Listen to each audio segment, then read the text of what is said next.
Okay, we're now live. So this is Battle Network 6, Cybe's Falzar version. The last Battle Network released on the Game Boy. I can't remember if Double Team DS came out after or before. Doesn't really matter. I think after.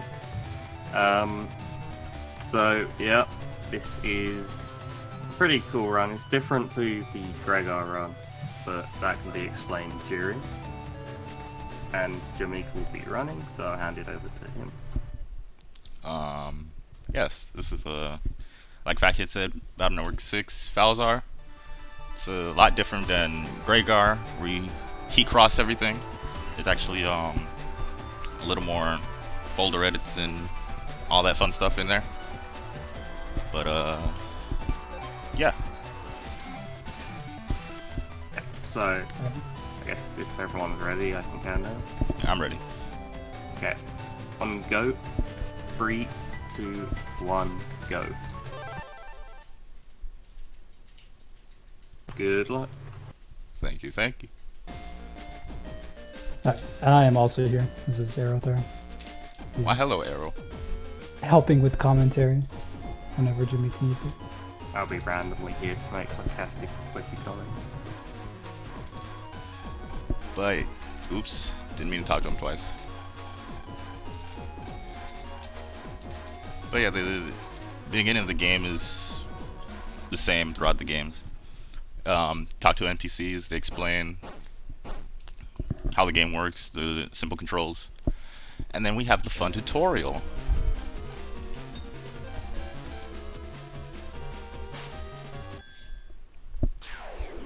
So now we just jack into the rear end of the dog and we're good to go.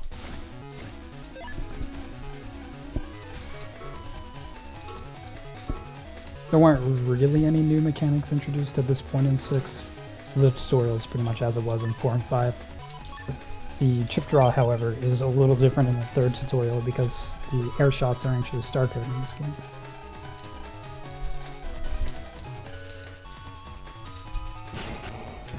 There we go.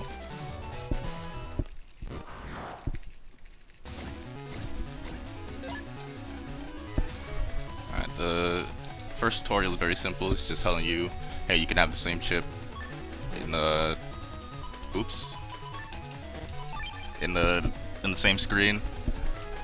Second one is same letters, and then third one will be explaining full synchro, which is basically the counter system from 3, except you're rewarded with it.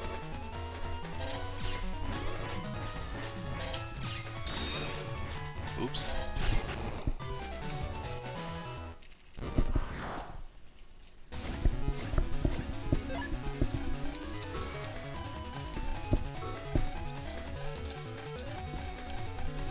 So yeah, the beginning of this game is essentially the same to Gregor.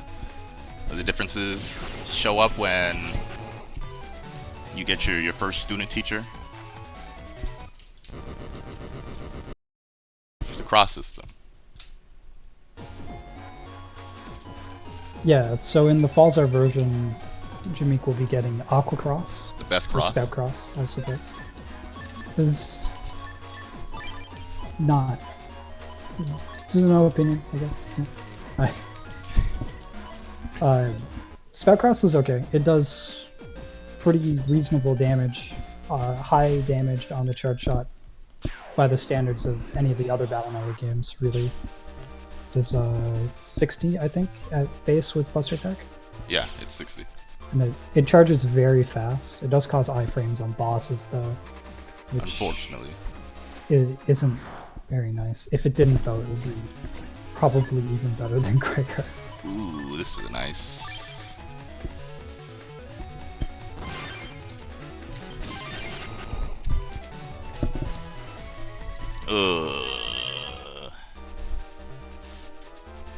So since I got machine gun 1 there and not reflector, I have to look for another encounter. So it's really unfortunate. The mock guns are actually fairly uncommon in the first area. Usually you just get 2 or 3 metas.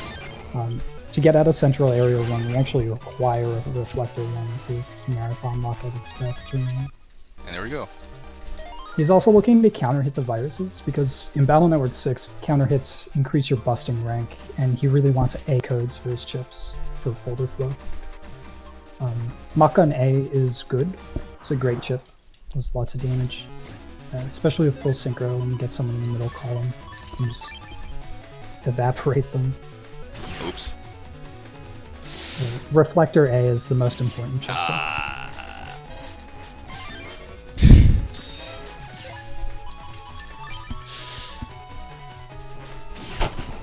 Alright, that didn't happen. That's not too bad though. Since we didn't get an S rank on the Buster, we got the best letter code for the Reflector. It's not going to my deck. Reflector P, shoutouts to Falzar version. Such a good code. Yeah, going back to the crosses for a second, there are only one required cross in each version, and on the other side of Spout Cross you get Heat Cross and Gregar, which has a 3-panel spread and deals 130 damage over 60. So it's a lot stronger, and it doesn't really charge that much so. And it stays out forever. And it stays out forever.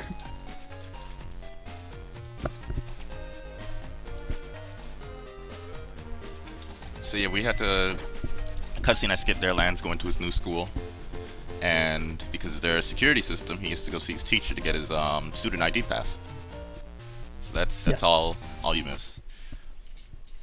And then this cutscene, he's just introducing himself to all the new kids. And the desks. And the desks. Hopefully not the desks, but the desks. No, I don't feel like I'm gonna talk to a desk today. Oh, and we pick up the reg up 1 there on the panel because reg memory is... It's less important than Falzar, but it's still very nice and it speeds things up a lot. In Gregar, it's absolutely crucial though. No sword. Yeah. That was a good trial though. This is our fixed old stove encounter. They're pretty easy. I love those guys. I would pick up the Zenny there, so have enough to buy 3 sneak runs at the end of the Blast Man scenario. Sometimes you're lucky enough to... Oop, that's the first desk. Sometimes you're lucky enough to get a... That's the second desk. Zenny in the counter. Yes, sometimes you can get Zenny from encounter, and getting 1 extra sneak run when we buy the first set ends up eventually saving us 1 menu, I think, or getting us an extra sneak run or something. I don't quite recall. It works out to be a little bit fast, though. Alright, now the only kid who had access to water in the game is going to be our savior. We take the bucket of water, we throw it on the robots. Somehow there's enough water to cover all the robots, but we don't question it. Yeah. So for some reason, okay, so I was watching one of our other runners casual this a while back, Dallas, recently finished the game, and during this scenario he went around looking for water, and he talked to the little like sinks at the end of the hallways, and the game's just like, oh, for some reason it's dry. They produce water, oh, but not today. Right, and these are the robot control comps. And, there's a mechanic in these comps that largely gets ignored. The mechanic can't actually kill you, and the viruses are still relatively easy in here. See these firewalls. If it's convenient, we'll hide behind a cube and it's slightly faster, but most of the time it's not convenient, so we just get hit by the fire. Yep, just about all the time. Ooh, this is nice early encounter. Oh, good. So, that's really early. This is really good marathon work right here. Yep, don't worry. The game's just trying to give me another opportunity to get Reflector A. Yeah, so if you get a later or even a standard encounter, there's a reasonable chance with a standard encounter, it's about 50-50 probably, that you won't get a second encounter in here. If you get a late one, about where you got hit by that last firewall, you pretty much will only get one encounter in this area. And skipping an encounter saves like 15-20 seconds. If you fight it, or 7.5 if you run from it first turn.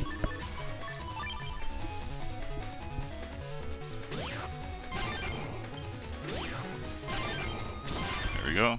I don't know why I'm countering. Also, I pick up the HP memory there because it's not too far out of the way, and more HP is always good HP, especially with the final boss. It's actually the only HP memory we personally pick up in BN4, or BN6 rather. 2 more are given to us throughout the run in cutscenes that we skip. But that one is important because it's going to let us sneak run through ACDC or Central area early on. I mean, there's also the one in the Cyber Seal computer, but there are a few other optional ones that you can pick up more or less losses in, but that's all up to you. So over here, the blue mystery data is a reg up 2. I didn't make it. And it'd be really nice to reg copy damage after the judgment scenario. Because I believe that's the earliest you need it. But if this was Gregar, you definitely need it before Heatman. Yeah, in Gregar we want copy damage regged for Heatman scenario because otherwise it's kind of random. We don't really have a good way to deal with the cattle viruses. But in Falzar we get to do fish instead and we don't actually have to fight anything. So we can kind of hold off on regging copy damage for a little longer. I would say even until the Skytown battles. Yeah, I think that's when you'd need it the most, is the gauntlets. For sure, yeah. The game didn't want to give me the last fire wave behind the wall. But it's alright. Now we can kill the boss.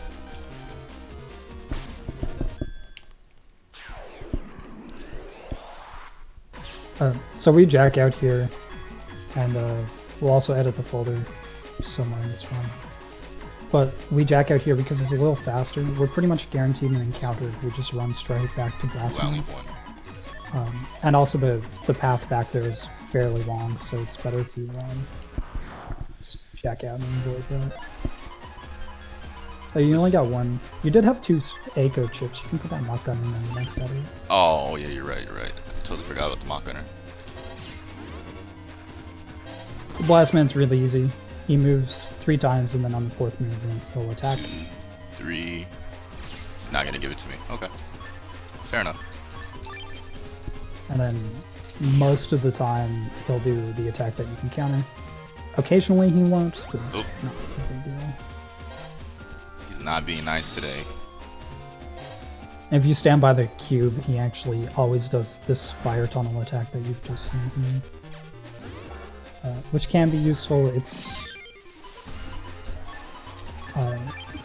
a free counter hit with Reflector if he does that attack.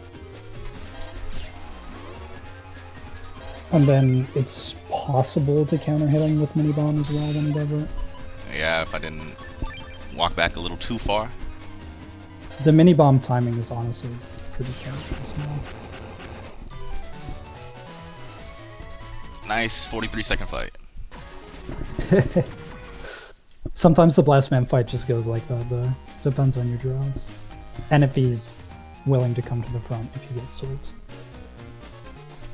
He was on to me. That's yeah, all. He knows, I swear.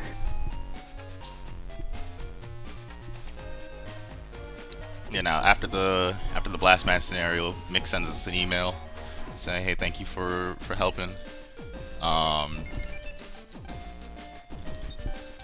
He tells you where he hid the key to unlock the area to Central 3, so you can learn about the mythical beasts that were that been in the internet for just about forever. Yeah. We have good old gospel and a nice bird.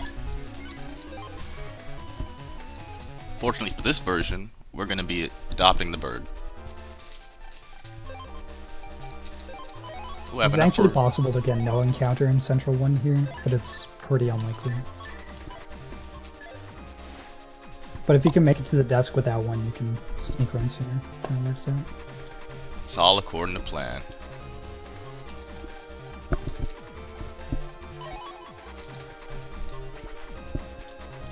Oops.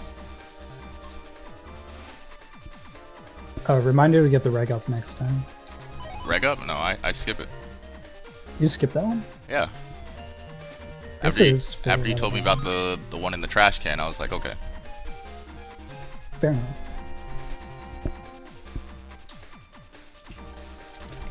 And this is where we learn about the legend.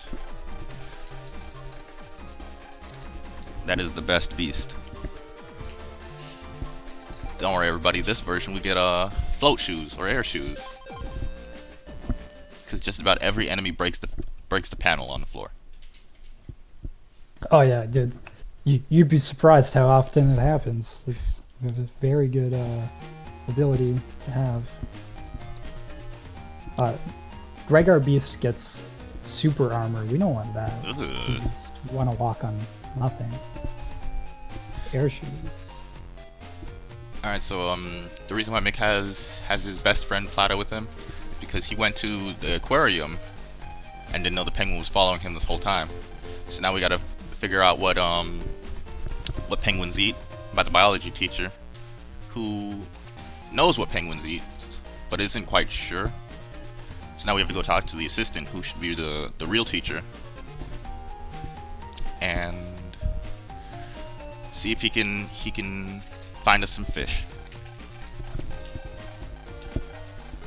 Fortunately for us, his grandfather fishes every day, and he'll meet us at the bus stop. We just have to solve his problem, and he'll solve our problem.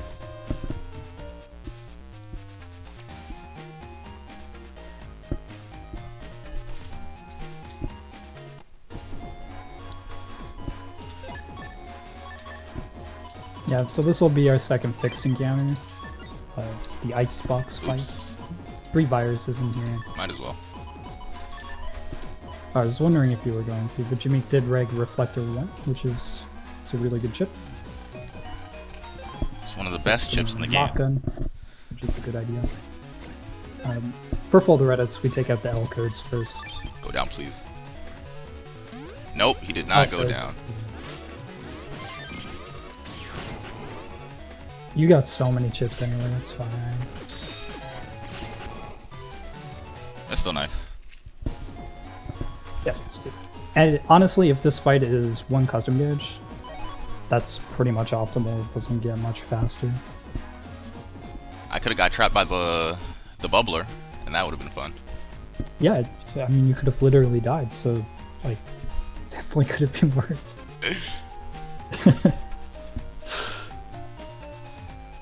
Those dark times plague us no more.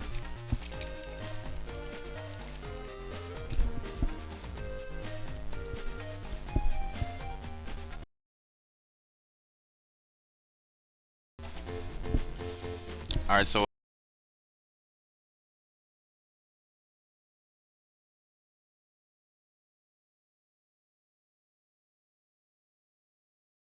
we gave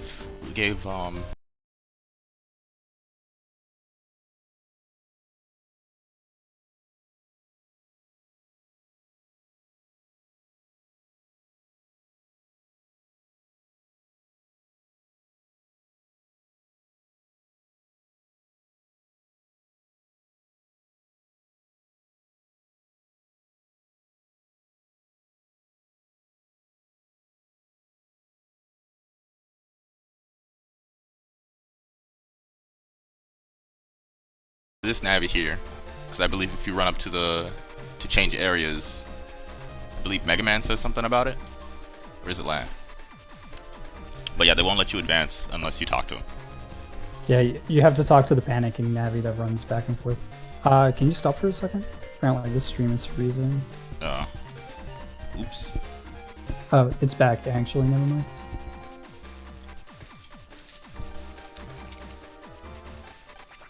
Oh, Terra refreshed, that's why they're refreshing it. No, okay, it's fine, keep going. Okay.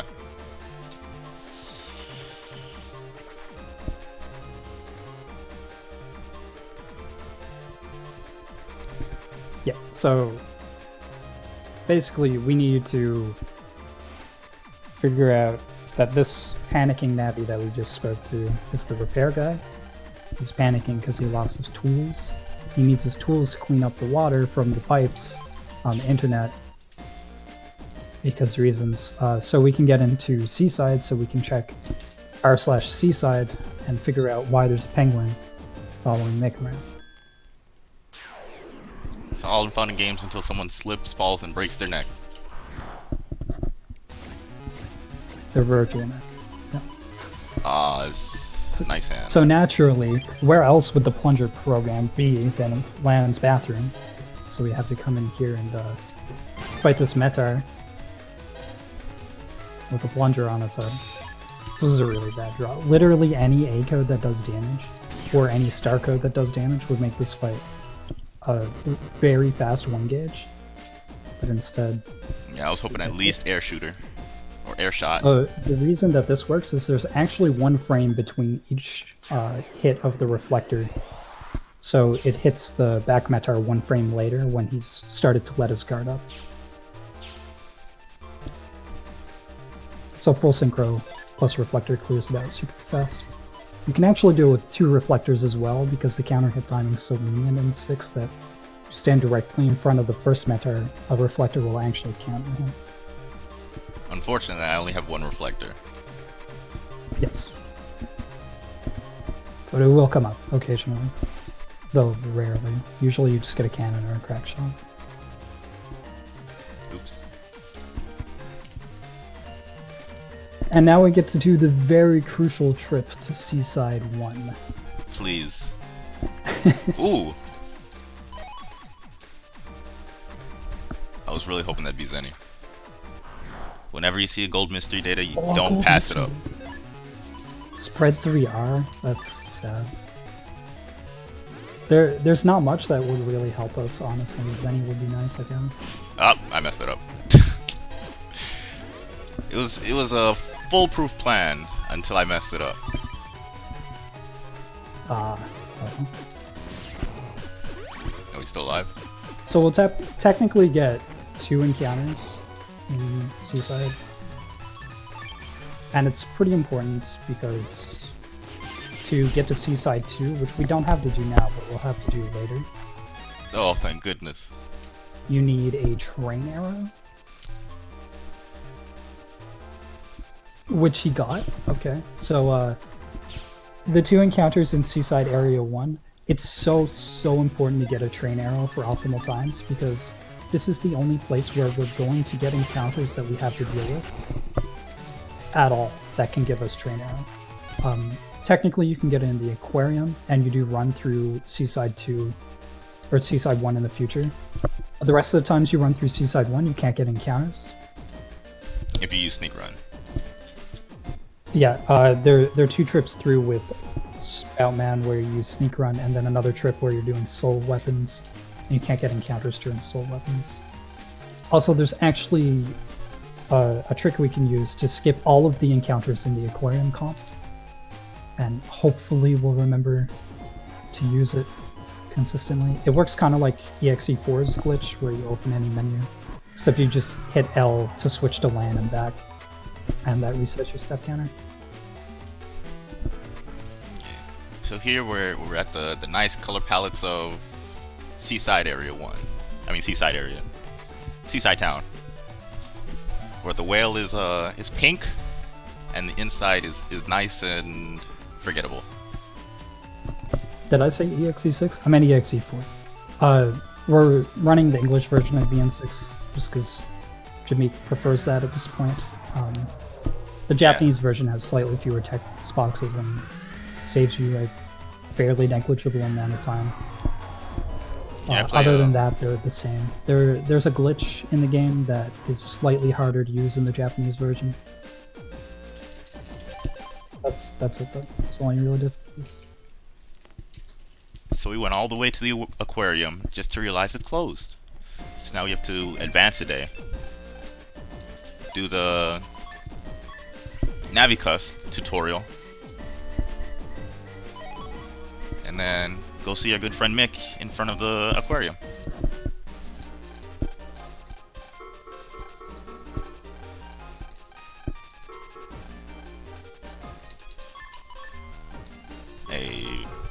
able to put down the undersheet.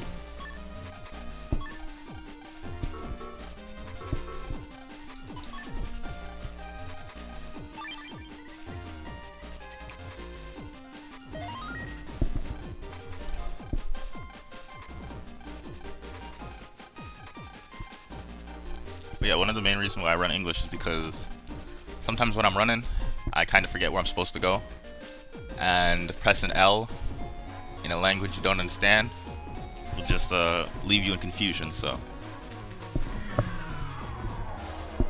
it's nice to say, "Hey, Mega Man, what am I supposed to do next?" and actually get something you understand. Yeah, it's really fun for me. Whenever I forget what I'm doing, I hit L, Japanese text comes up, but I'm so used to a text box popping up and remembering what to do that it helps me anyway, even though I can't read it.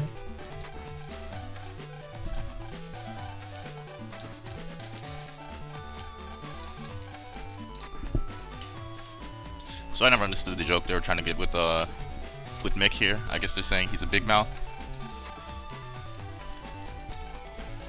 But yeah, now we're in the nice aquarium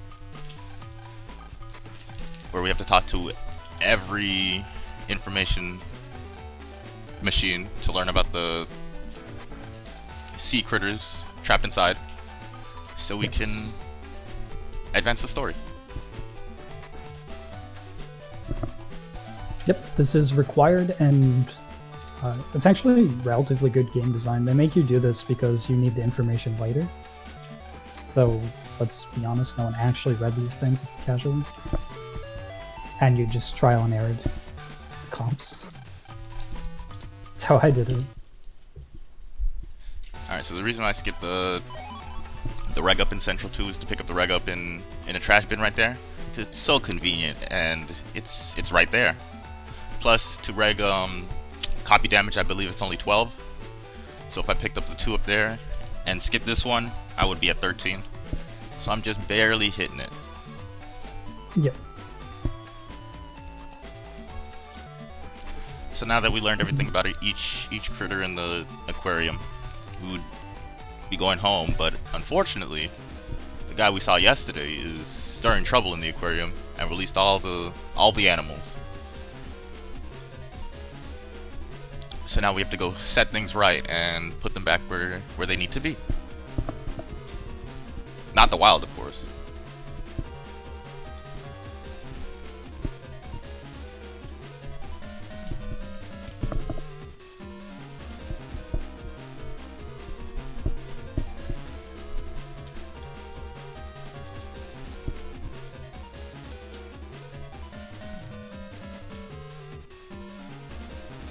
Alright, so we have to go down, and the movie we skipped was Lan talking to the director to figure out how to put all the animals back in their cage. So he told us we have to go to the control room and play the food chime bell. And lucky for us, we get to the control room and Fanny, the elephant seal, is there, blocking our way conveniently. So now we have to go find a way to get her favorite toy.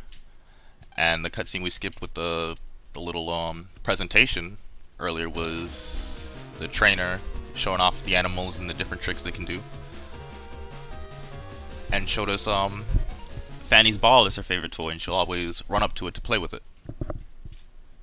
So now, unfortunately, the inflatable ball sunk to the bottom of the fish tank with jellyfish in there, so we have to go get Mega Man to essentially sink to the bottom of the pool, pick up the ball filled with air, and bring it back up for us.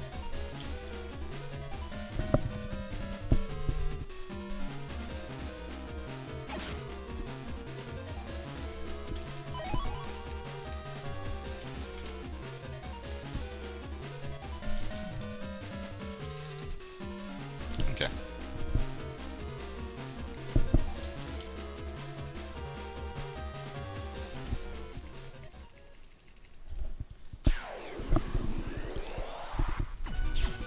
So this is Aquarium Computer 1. This is where, if I didn't pick up Train Arrow or Trident Arrow, I would have to run through this machine normally, and have to fight just about every encounter, hoping I get a piranha to drop the chip. But fortunately for us, we realized if we talked to land to go look for the clues to learn about the animal that was trapped in the cage, to figure out which cage they go into, it resets our step I think it's our step counter or our virus encounter rate back to 0, so we can essentially skip all virus encounters in this computer. Yep. Shout out to literal L button strats. So it was a joke for a long time, and now it's actually useful in one of the games. It was always useful, we just didn't know how useful. Yeah. So for a long time we didn't know about this. It felt a little silly when we found out, but believe it or not, even before this, when we fought all of the encounters in here, there were still some runs where we didn't get train arrow. Well, I forgot, I didn't press L fast enough. We got a nice encounter. That's very easy to forget, by the way. See me get extra encounters in BN4 quite often as well. Glitter, the reason Mega Man was in the real world is because in 6 they introduced a device called a copy bar, and they're used in the story a couple of times. Basically, it is a robot that you can send your Navi into, and it morphs or holograms or whatever to take on the shape of whatever Nat Navi is sent into it. The Nat Navis are limited, of course. Oh, I knew of it. The strength of their robot body, and they can't use any battle chips. Proto Man can still use his sword though, literally cheating.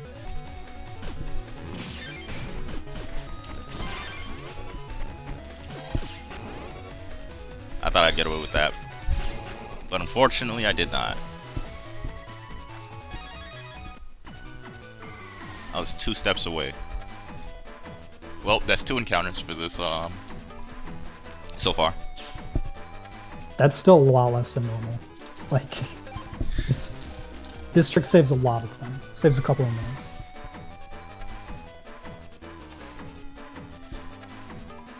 Saves so much time. You should do it. Yeah, this was the worst part of the speedrun before we figured this out. So I walk up here, so the shark down there, instead of going up and cutting me off, he keeps going straight.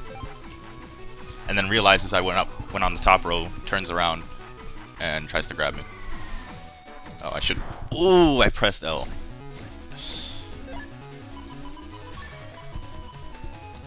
Well, it happens. I do that a lot, actually. Press L, like, on the frame that you're being down. It's really narrow.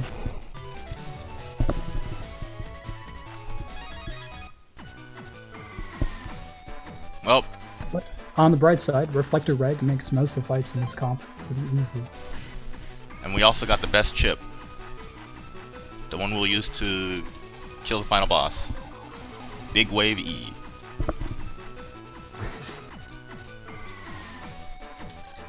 Yeah. We'll use the shockwave on Falzar. Easy. It's kind of a run killer if you don't have the chip. It's that powerful. I mean, pretty much, yeah. There were actually runs where I had the PA in my folder before we did the aquarium skip.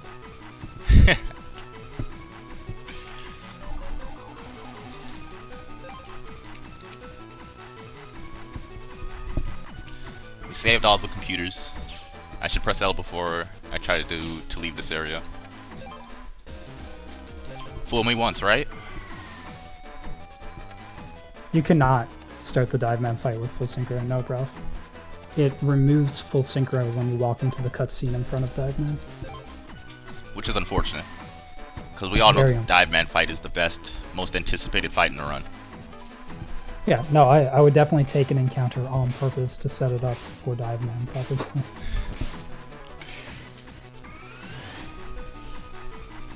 I don't know, I feel like the Dive Man fight is unnecessarily difficult. Yeah, for some reason they made it really inconsistent to counter him because he doesn't always attack. It's then like they even wanted. when he does the waves, sometimes the torpedoes are in a position that's just not good, and like even if you counter him out of the wave attack, the torpedoes will just hit you and remove it. Yep, good old torpedoes. So even though we don't have to do any encounters in the aquarium anymore, because of the dive man fight, this is still the worst part of the run. Dive Man has nothing going for him. He ripped off the whole Toadman gimmick in 5 and made it worse.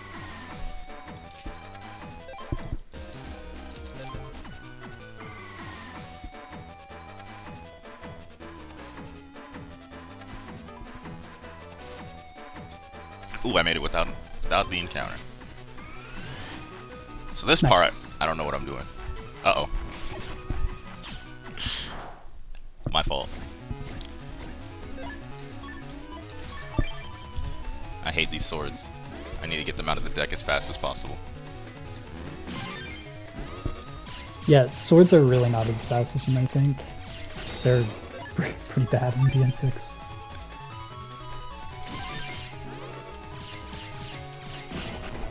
Hey, don't worry, we have full synchro for the dive man fight. We're good to go. And we got train arrow again.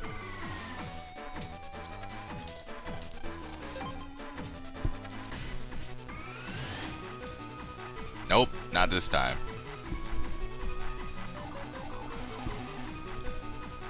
Uh-oh. So that is not the way you're supposed to do it, but I haven't learned the right way to do it. Because usually I just run up and he goes straight down, so oops. Yeah, I don't know if it's been said, but Jameike's actually a really new runner for TeamBN. He's already made really good progress on Falzar. Will be evidenced by the time he gets, I'm sure. Good time, but it's not the time I'm looking for. Oh, I mean, that's what they all say, right? All right, let's abuse full synchro for this fight. Up, it's gone. At least we got a nice first hand.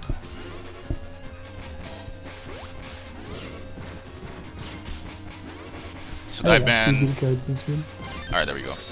So lob projectiles like mini bomb are actually interesting. They can hit dive man when he's underwater, and they don't cause iframes for some reason. There we go. Is that full synchro? Sweet. No. Come up here, please. Perfect.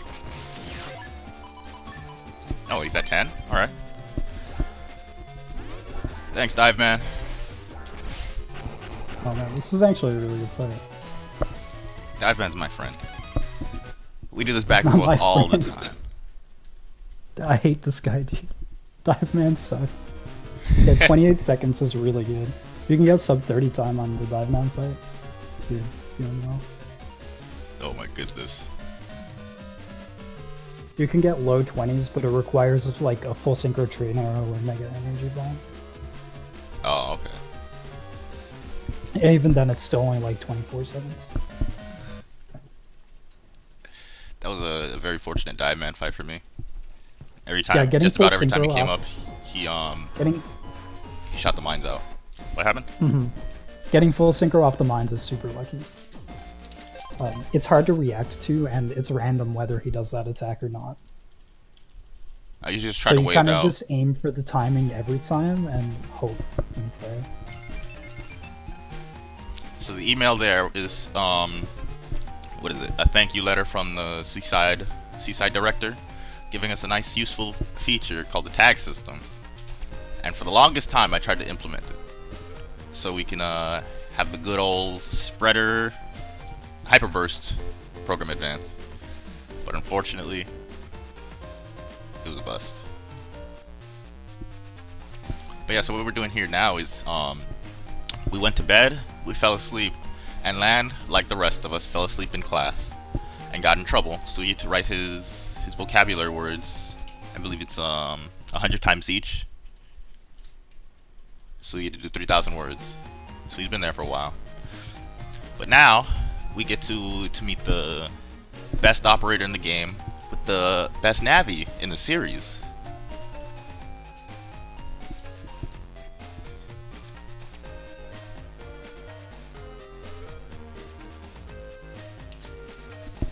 Now we get to do our whole little tutorial thing. We go fishing on the internet.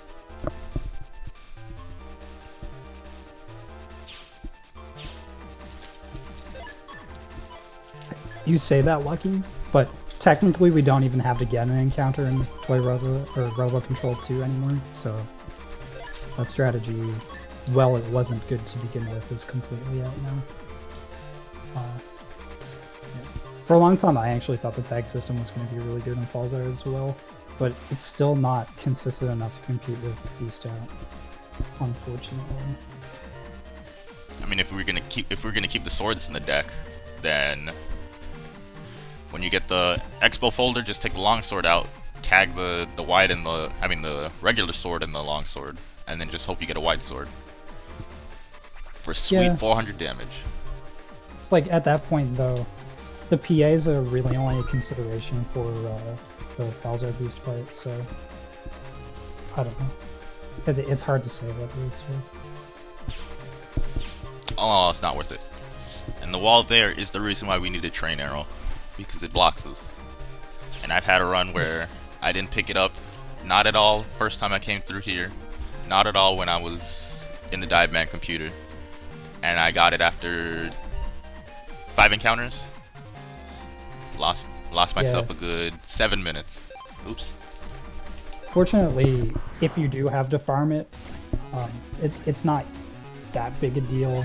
Obviously, if you're going for like world record or really optimized times, you would need to get it in Seaside 1, but if you're just kind of semi-casually doing the game, you can farm it there as Aquaman. And it's no problem at all. Aquaman could run in Seaside, so if you don't get a Piranha, you can just leave the encounter, leave the fight. Plus his fixed chip is really good.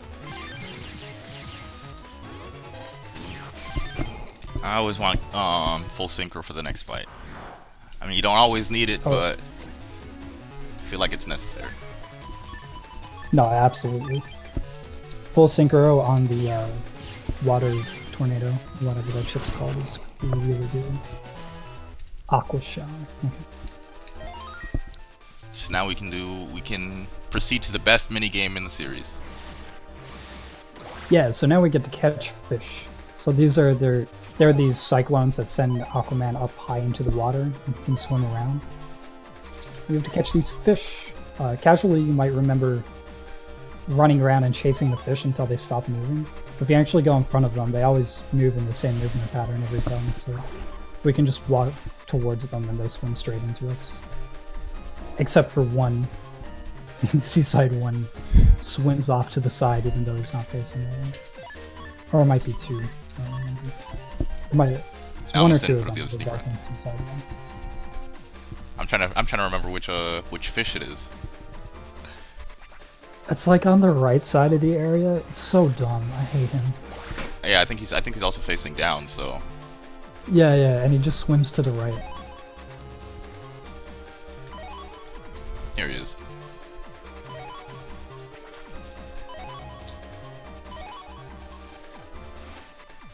And it's not like he dashes a short distance. He dashes pretty far away.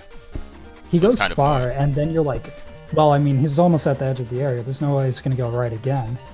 So he goes right again, and he goes just as far.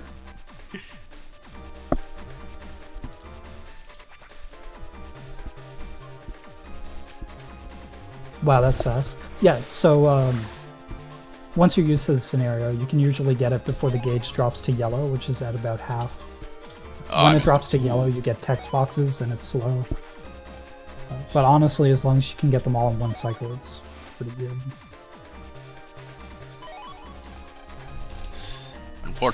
Unfortunately, it's not faster than the kettles. But I'm working on it. Yeah, the kettles are still really fast. And we got all the fish. So the sync run wore out, which is unfortunate. There's one encounter check right here. Oops. He got lucky and didn't get the encounter, so that's good. It was a good scenario. And now we get to fight our good friend Spoutman again. I mean, Avenger Man. I'm sorry. Yeah, and Spoutman's actually so much easier to counter in 6th than it is in 4th. It's still not trivial by any means, but it's doable, which is a huge improvement. I thought I had him. He also has like a super fixed pattern. Don't do this to me. Wow. I appreciate it, Spout Man. After all we've been through.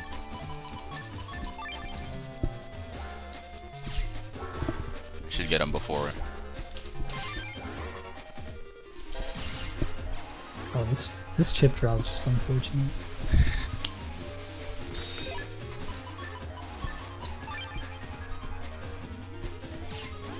Oh, I lost my charge. Oh yeah. If you don't hold B when you close the custom gauge, it doesn't even fire the shot, it just eats the charge. Yeah, I thought I let go before the gauge came up.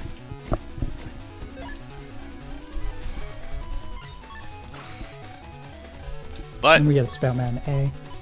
It's not really a great chip, it's okay. We'll put it in the folder if we need it to fill space because of lay code and flows, but other than that, we'll kind of just ignore it. Tutorial's great, by the way. You just smash A and it's over.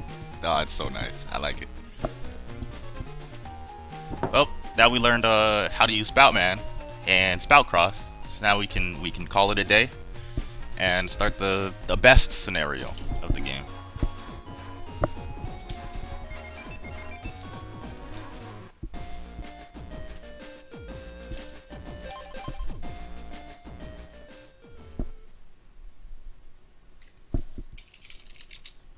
Alright, so for me, unfortunately I haven't memorized every lotto code yet, so there might be a little hiccups here and there. Yep. Once we pick up the lotto codes, the game gets a lot better. That combined with the cross, and we'll be picking up Beast Out soon, which we'll explain a little more when we get to the tutorial. But combined with all these things and Buster Pack, etc., the game gets a lot faster and a lot more fun. Although, actually, my least favorite scenario is the Element Man scenario. So. Least favorite is Element? Yeah, for sure. I don't know. Element Man is free. Yeah, no, I don't like doing all the battles and stuff because it just feels like it drags out. It's a lot of the same thing. I think that's I think the one. element comps are fine, and obviously the fights in the And then do-do-do-do-do-do-do.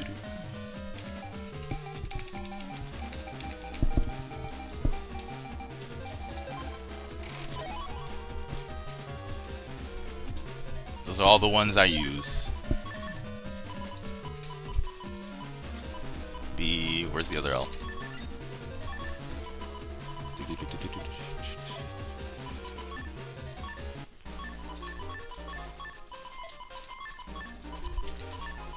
So, I was told to get rid of Undersheet and put the attack +1, so Spout Cross can do even more damage.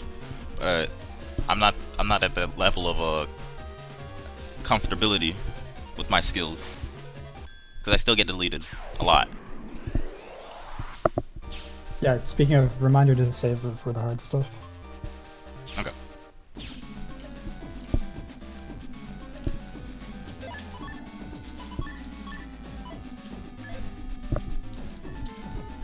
Ooh, I hope Element Man doesn't, I mean not Element, Circus Man doesn't jump top row first. I mean, you'll know if he does.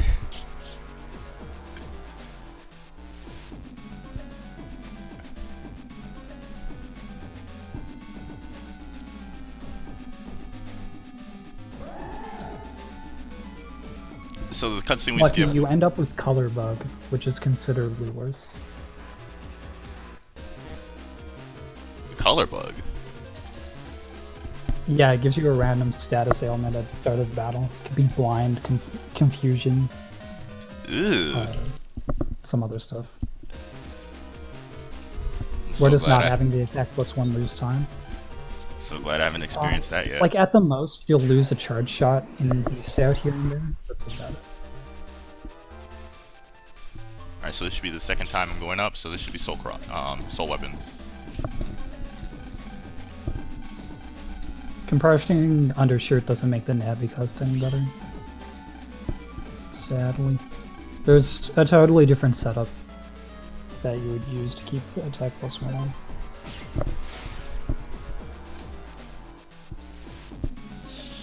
As it says spooky. I mean, the original concept for BN1 wasn't even a Mega Man game. It was supposed to be a horror game.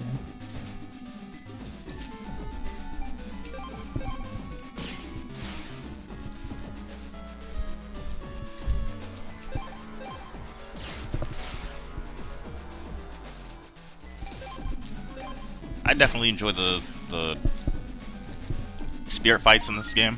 It's nice. It's like a nice break from all the virus encounters and everything like that. And it's mostly about execution. It's really nice.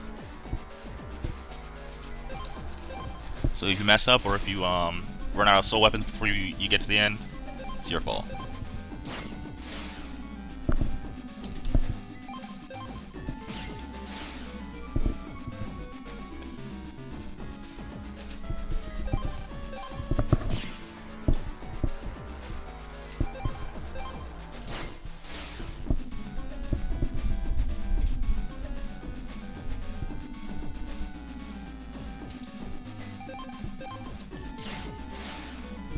So this you just long sword. Just to explain these quickly, you get 4 different chips with different range, and these ghosts, the red ones take 1 hit, yellow 2, and soon we'll see blue ones that take 3. If you ever hit one from behind, it dies instantly, regardless of color. There's also the deletion animation is slightly longer than the, well, it's much longer actually than just knocking one down a stage. So in some spots we'll prep them to get a multi-delete, even though it looks unoptimal.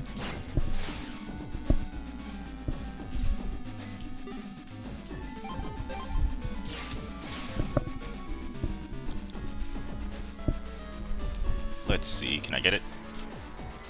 Hey, I got it.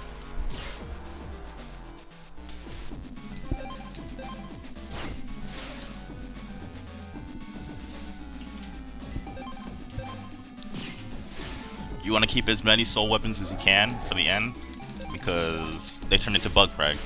And what we use bug frags for in Falzar's version is absolutely nothing. They're just nice to have. Yeah, it's really important.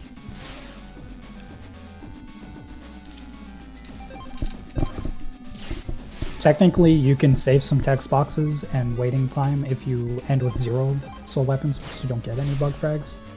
But it takes about the same time as using 1 soul weapon, so it's not useful at all.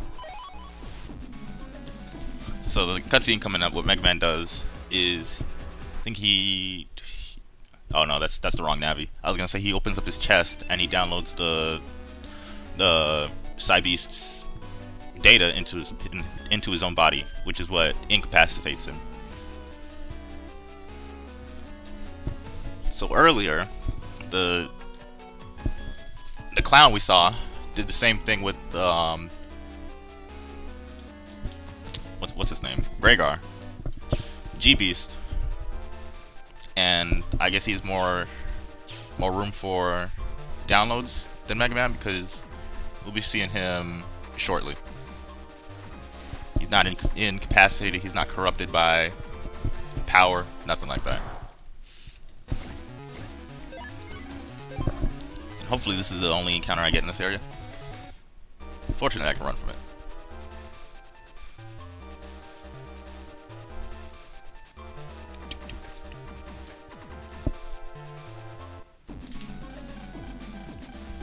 So this is like the second half of the Soul Spirit fight with the ghosts. Because even though we stopped him in Central 3, his power leaked into the other areas, and we have to get rid of them there too.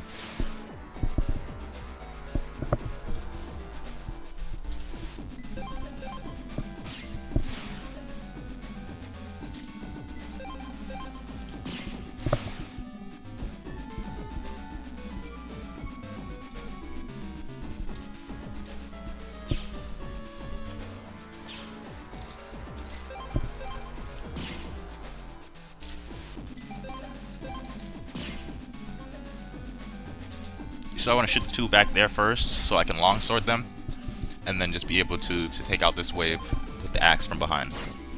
Because if you hit a fire spirit from behind, it instantly kills them, no matter what color they are. They currently are.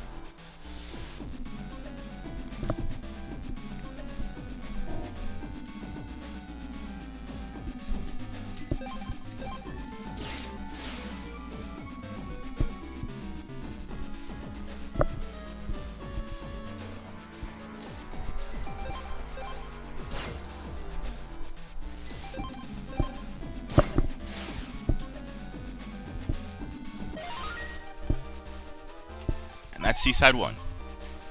Off to Seaside 2. So what you notice is a running thing for this event is that every time you go into the next area, you see that the officer for that area tried his best, failed, and he's on the brink of death. So we go up to him and we get the soul weapons to finish the job. But for the next area, I guess the officer realized it's a lost cause and he gives up. So he just sits there and he gives you advice. And then he gives you his soul weapons. Which is always a fun thing.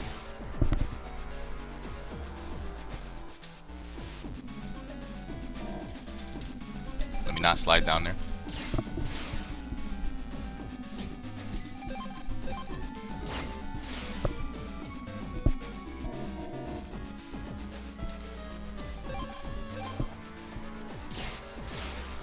The soul weapons in the speedrun are pretty interesting. So they're all movement and execution, so usually you won't even lose or gain time on this. It'll just be like pretty much even. Maybe a couple of seconds at least.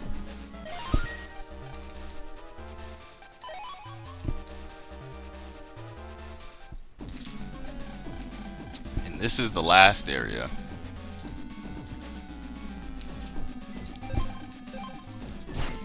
I think we'd only do the spirit fights one more time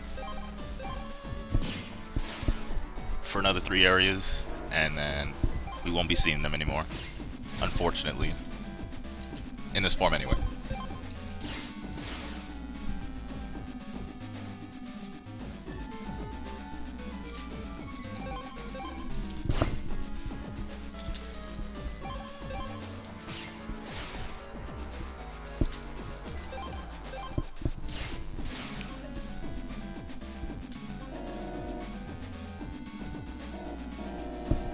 Let me not mess this up and slip to the bottom. Perfect.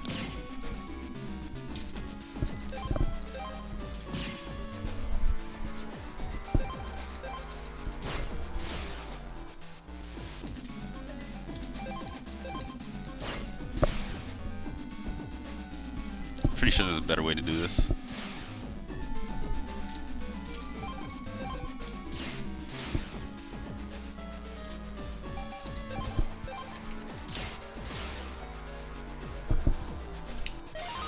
You can do it one soul weapon less, I think. One solo. Alright. I'm not sure exactly how many we use. Ooh, this is like a great hand. Thank you, game. Oh wow. Why don't I get this in my round?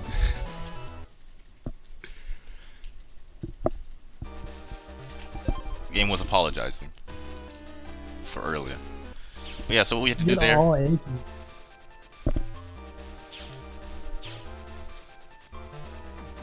So Lucky, I'm not even responding to that. I already told you attack +1 not being in the navis tools.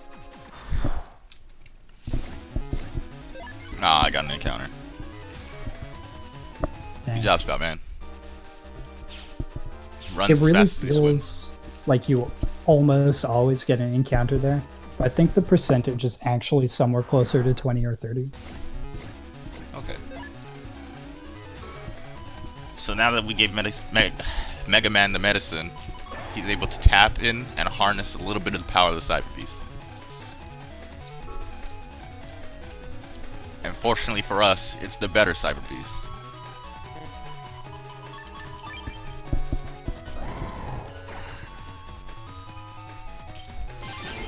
For the longest time, I did not know how to do that tutorial. I just picked up all the blanks and used the Beast Slash,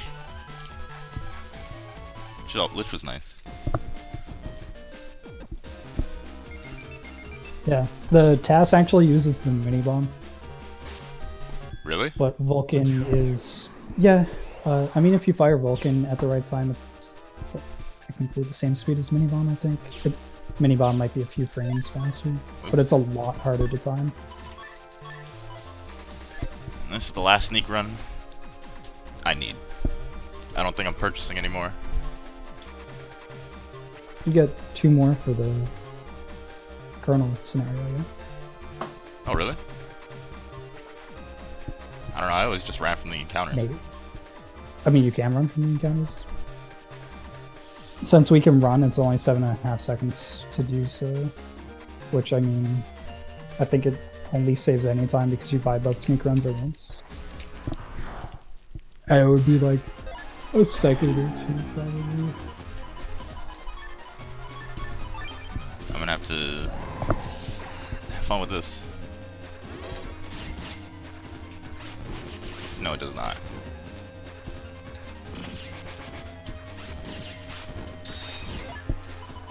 Oh my goodness. What a good draw.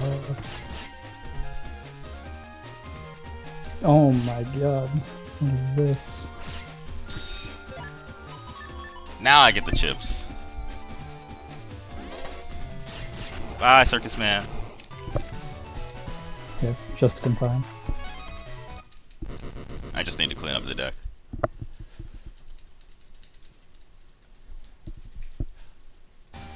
Our folder's still really not optimal at this point. We need the folder 2 before it gets very good. I believe after this we clean up the folder considerably. Yep. So it's not as choppy, where you draw S's and B's and D's and A's. So we want to get rid of those awful sword chips, all of them. And the area grab. You know, area grab seems like a good idea. Because of Spout Beast, since it takes 2 panels ahead, area grab would be nice, yeah. but... Theoretically, it could be useful in some fights, but only Circus Man really stays in the back row permanently. And we already beat one of them. And area grabs S code, so if we draw it with A and B code chips, it's not nice. In BN6, we really like the null element because we can charge it with Beast Out, which is very important, especially in Falzar. It's like it's really important. Sometimes Spout just doesn't do enough damage or won't get the fight done in time, and we just want to Beast Out for it. Plus, while you Beast Out it, you still get full synchro. Unfortunately, sometimes the auto lock on gets in the way. The audio lock on is really not smart sometimes. For example, if you try to counter a pulse bolt, you're going to get smacked in the face with lightning. Oh my goodness. If you wait for the pulse bolt to have its hitbox out, and you use Beast Out, even if you're standing out of range of the attack, Mega Man will jump into the attack to throw the chip at him. Oh man, that's gonna be fun later on. We wouldn't care in Gregar because Beast has super armor. The one time it's useful. Yeah, I mean it's useful always. It's just easier to hit things a lot of the time, especially on dive attacks. So I pick up the white capsule there because it's a nice star chip. It's utilized. It can be utilized in any chip combo. So if you know you're gonna hit with a chip that causes iframe, just add the stunner to it. But what I personally use it for, since it's a nice star chip, nice star null chip, I just use it to charge up the B slash.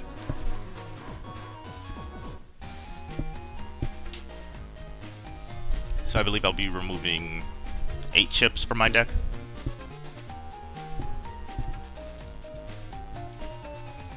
I don't have that memorized to kind of count as I do folder edit.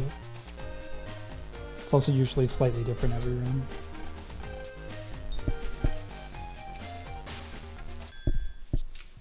So hopefully that goes well.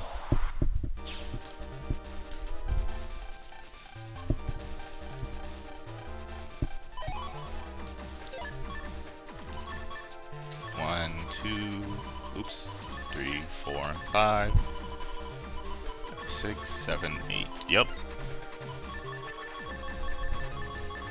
Yeah, he can have spreader. All right. 1, 2, 3, 4.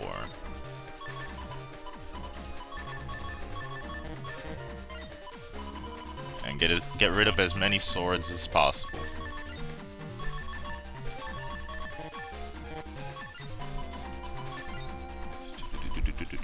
I guess I can keep the beast for now. I don't know why I took them out. I would definitely rate them higher than swords. I'll just leave the deck like this. I do code, but that'll just throw the whole thing out of whack.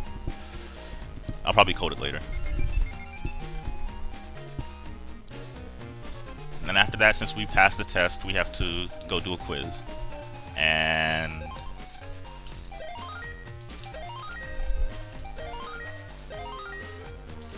okay, there we go. I remembered it this time. Last time I was mixing up the first quiz answers and the second quiz answers, and that was not fun. But the reason why we talk to the kid there and solve his questions is the item he gives us makes it so that later on in the game we can go to Seaside and get a very important item for the run, which is Slip Run.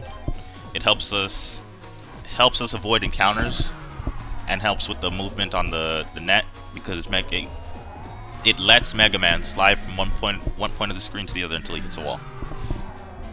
Yeah, so the sliding is really fast and it has the side effect of also being an auto run program.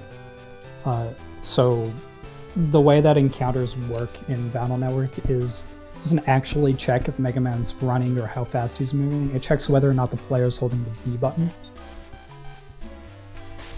So the same way auto run saves a lot of encounter checks in BN5, Slip Runner saves a lot of encounter checks in BN6. Also has the extra benefit of being able to skip a few encounter checks if you slide through more than one trigger. And the sliding is also just really, really fast and looks cool and feels fun. It's like a water slide without the water. Yeah. Alright, I'll just element trap here. Ah, he's gonna I did not think that through. What?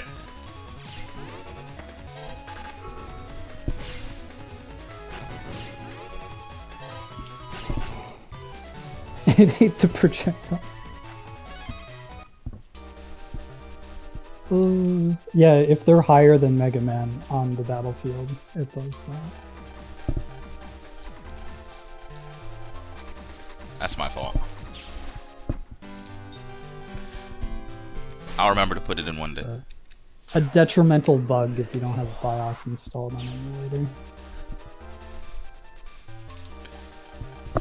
Yes, I changed my mind, my friend. I'll pay You you think the... that disappearing projectiles would be good? It's really not.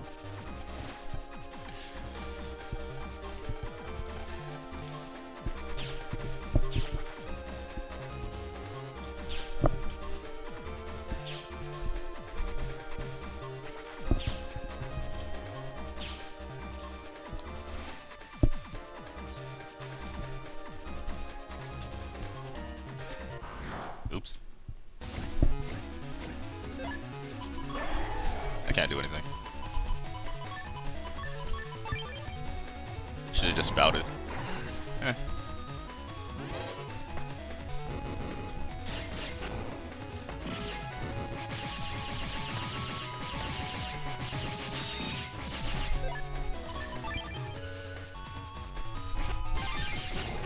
Oh, so there are a couple minor differences to Falzar Cross and Gregar Cross. The Buster's a lot slower for Falzar, for one, but also when you do a charge attack, Falzar does the horizontal, well, I guess it does the long sword swipe, then the wide sword swipe. Gregar starts with the wide sword swipe, so he would have been able to hit all three there. Yeah, that's where Just I was. like every aspect of Falzar is worth now. Uh-oh. Even the colors, like Should have just spouted. But I wanted full synchro. I thought it would have worked out a lot better. yeah, no, I mean that went fine. Spout freezes time, so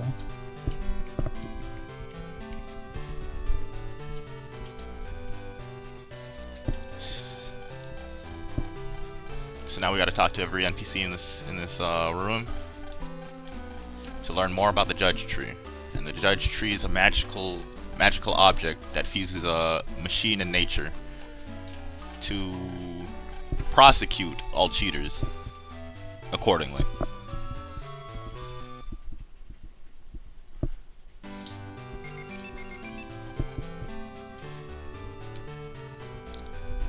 So that cutscene was basically the guy we wrangled up for the seaside incident was being tried, and he says a nice, interesting phrase after he gets caught to our lawyer,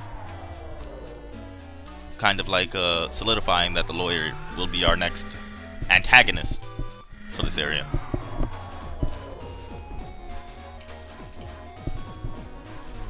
But don't worry, the whole judge scenario is easy, and the fight's free. the Judge Man fight's really good.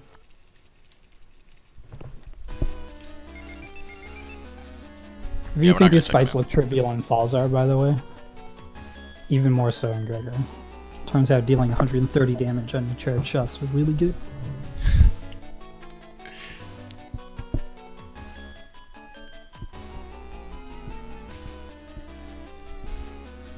I'll give Gregar that. You don't rely on the folder as much. Yeah, it's only really for the Gregar fight and the G-Beast fight. Where am I going? Green.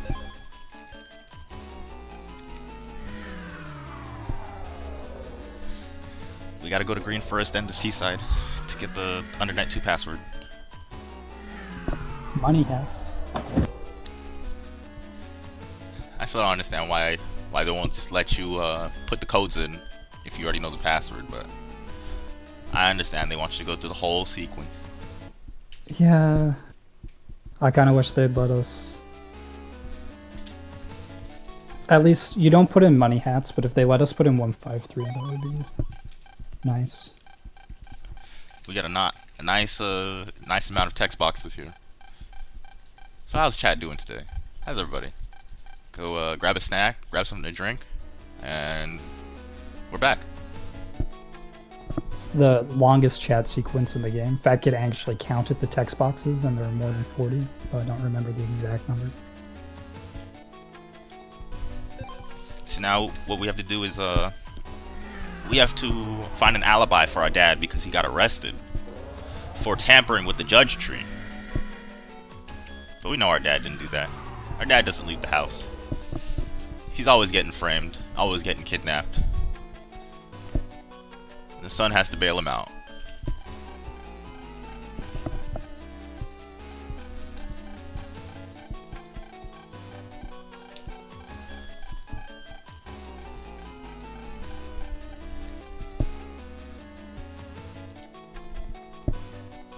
I do like that for Battle Network 6, it's like everything you interact with before has some sort of importance to it.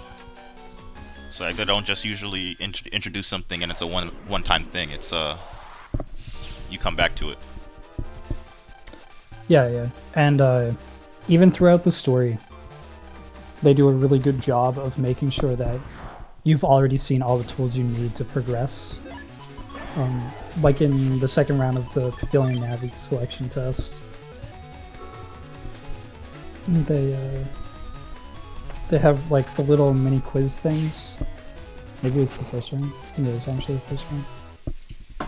Nice. Where they you have to find the navis, and they tell you the one place with, I think it's a seal background. They tell you to go to the aquarium HP basically, and then they tell you to go to fish sticks comp, and then they tell you to the hint is like, I am always looking at catfish. Yeah. Or No, crayfish. I think it's always looking at crayfish. Yeah, yeah. And then earlier there was, Oh, I think oops. there's a cutscene at some point where they point out that there were crayfish in the tank. Oh, it's really interesting.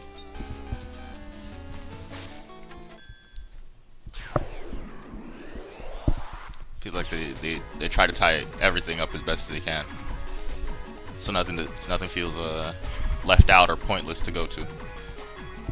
So I almost left the school before getting the alibi to get our dad out of prison. So that would have been a fun walk of shame back. But luckily we got our dad's alibi. We can get him out of the slammer. Oop, I went to the wrong area. We're gonna take a little detour to Seaside so we can see it once again. And then we can go to the judge tree and get our dad out of prison.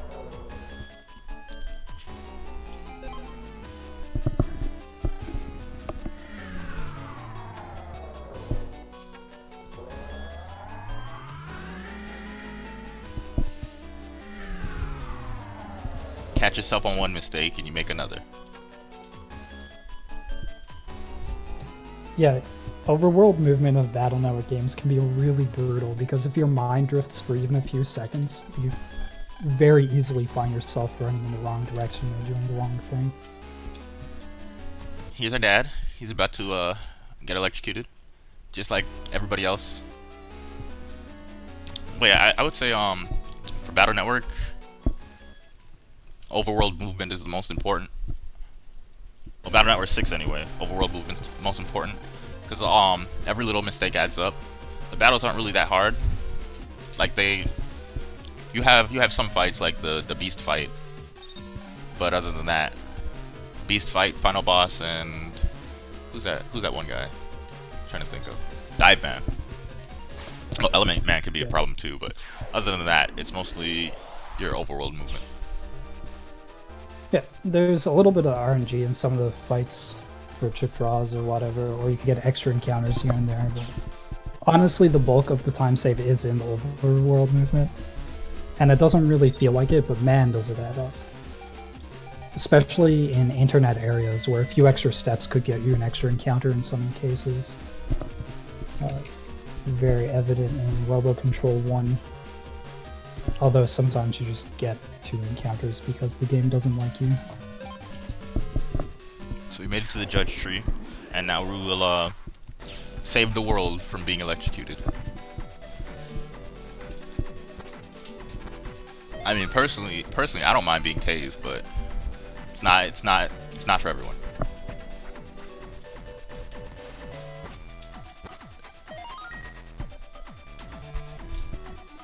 I haven't actually been tased. Just want to point that out there. So for the battles in this computer, it's kind of tricky. For Gregor, you just heat buster everything. But for Falzar, I'm trying to. I have to preserve my beast turns because I need at least 2 before the Judgment fight. Mm-hmm. And in Gregor, it's worth noting, we also already have copy damage red. So that combined with the busters, just everything is super, super fast already.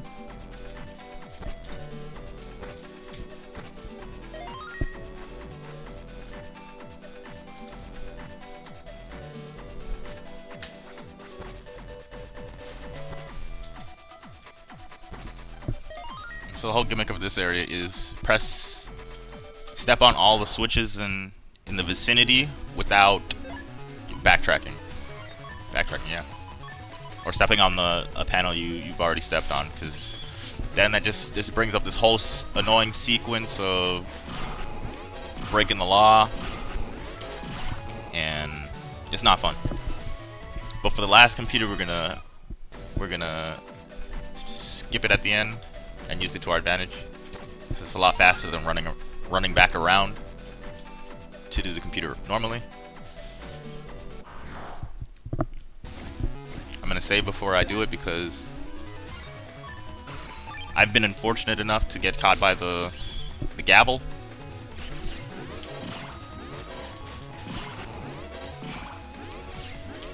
Okay.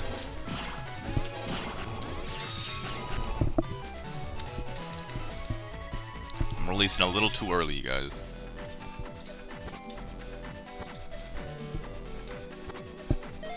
So here I believe this is a reg up 3. Oh, this is HP memory. Reg up is in the next area. Unless I picked it up already. But it's one of the ones that's right in your path. I believe the third area is just expand them, but yeah, I'm so ingrained into my muscles to skip all the BMDs anyway that I don't know. Yeah, it is. It was the third one. I mean, yeah, it was in computer 3. That's the reg up 3, and I should have enough to reg copy damage now, which we'll do after the Judge Man event, after we get slip run.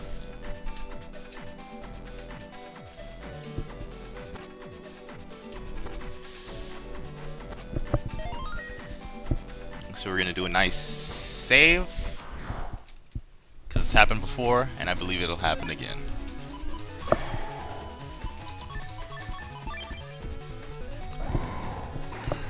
There's a really unfortunate thing that can happen in here that I'm pretty sure is a frame perfect encounter. If you get an encounter on a specific frame and transferring between one grass tile to the next, the game will register the encounter before the grass tile is there. Then it'll put you into the encounter, but the game will still bring up the grass tile, so when you leave the encounter, it thinks that Mega Man's walking back onto a grass tile, and it will beat you to the start of the point. Ooh, I got caught again. I'm so glad I saved. Only seen it happen twice, but yeah. Getting caught by the gavel is a lot more common, for sure. There we go. It's a good friend Colonel from Battle Network 5.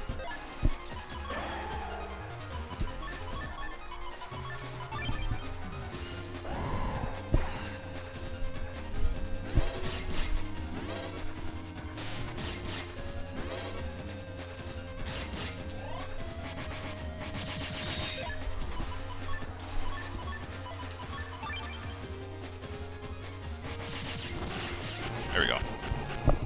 Easy.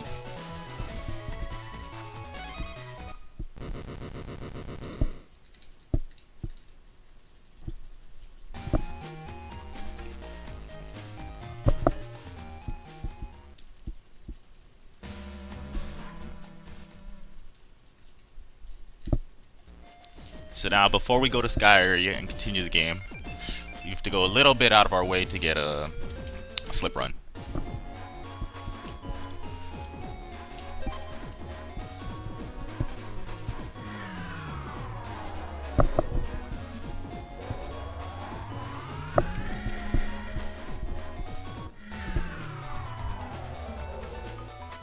And after I get slip run, I'll have to edit the deck to put copy damage in. I feel like since the menu's up already, it's just easier to do it all at once.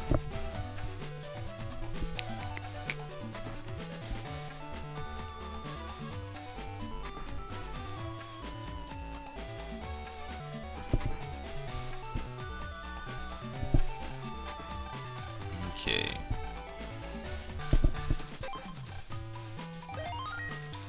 Two, three.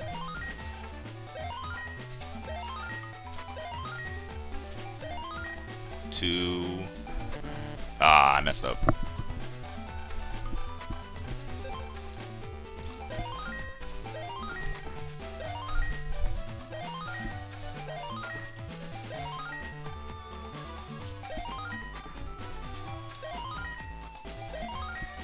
There we go.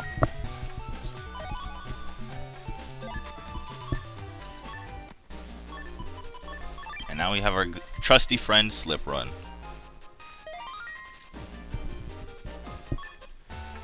Oh, it didn't mean to open it again.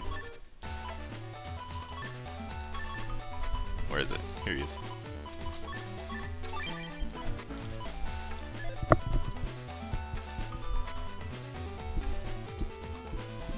Bye, Fanny. See, all's well that ends well. We got slip run. We're gonna go sky. We're gonna go to sky. Do our nice gauntlets. Hopefully not die to the 10-1. Thankfully, the sky gauntlets are safe. Even if you die, you can just repeat it. It doesn't give you a game over. Oh no! What Oh happened? my goodness! Ooh.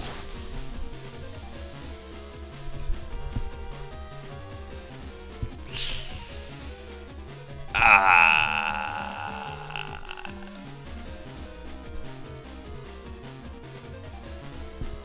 I don't think I have one.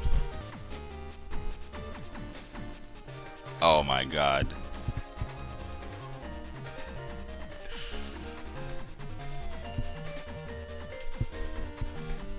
Oh. I just saw what happened. Ah. Do you have any late game substance? I have the latest I have is Spoutman. I don't have one for I don't have one for VBA. I have one for I don't have one for VBA RR. I have one for VBA, and I think the earliest is Skyjacking.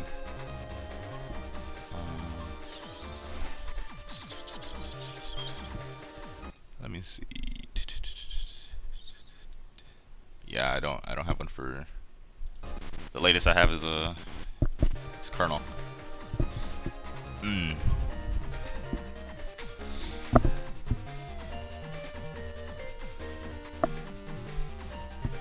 Let me see if I can pull that one up.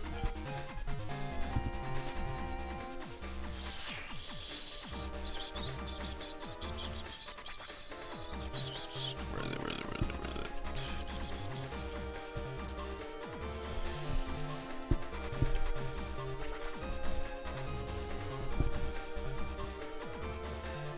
That's not it.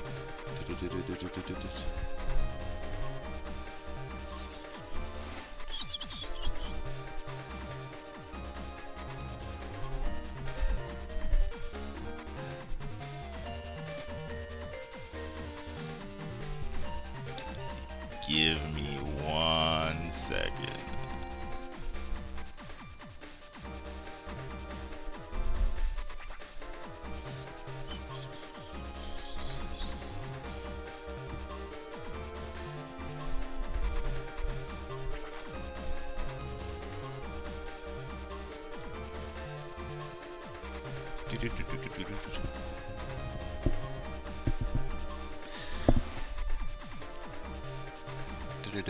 Where is it? Where is it? Where is it? Where is it? Where is it? Where is it? Where is it? Where is it? Where is it? Where is it? Where is it?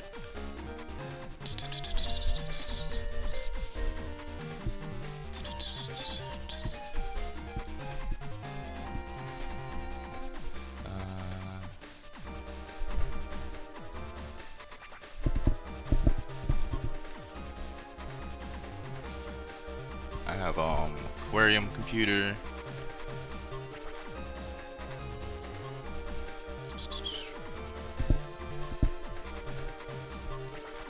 Oh, perfect. I have one right after Judgment.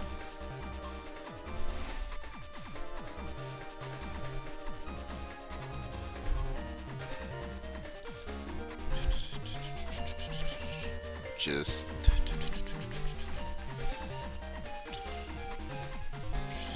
Where is it? Where is it? Where is it?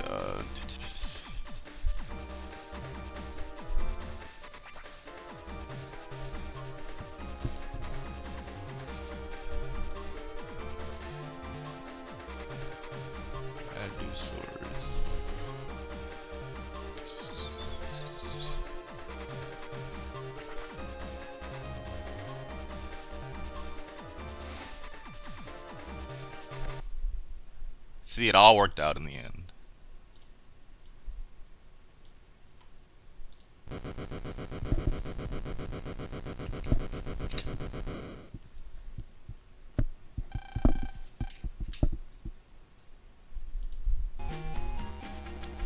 Oops. Oops. So,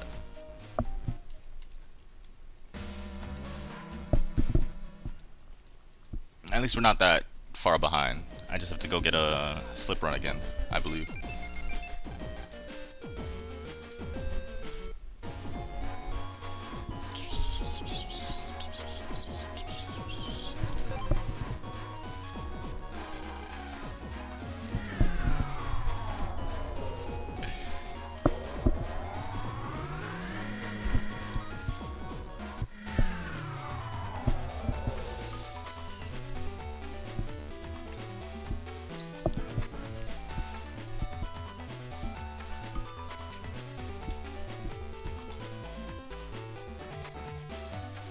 All's well that ends well, right?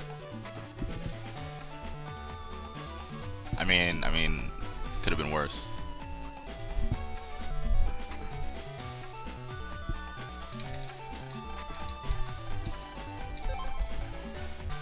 Two, three.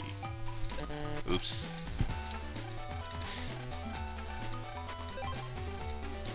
Hello? Hello? Good. My internet cut out for a second. Okay.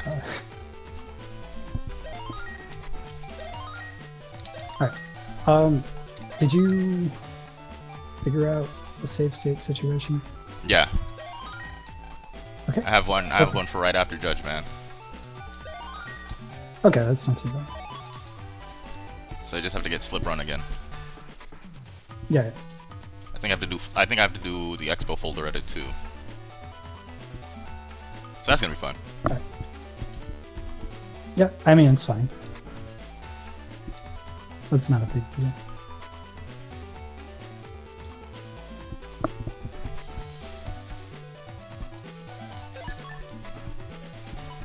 I do have to do the expo folder edit.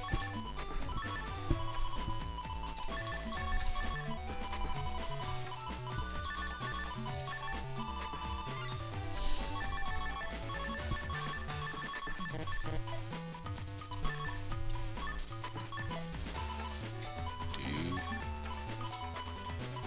have the swords in here? I do.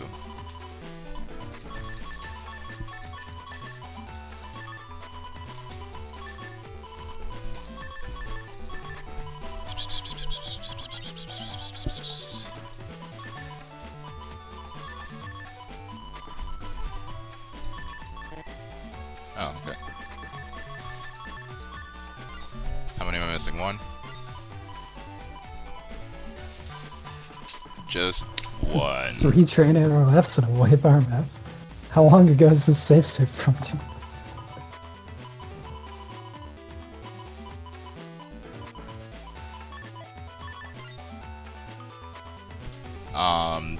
What you call it? This is before I started using the expo folder. Ah, okay. That makes sense. This is like my what you call it? My 253 PB or 245 or something like that. Okay.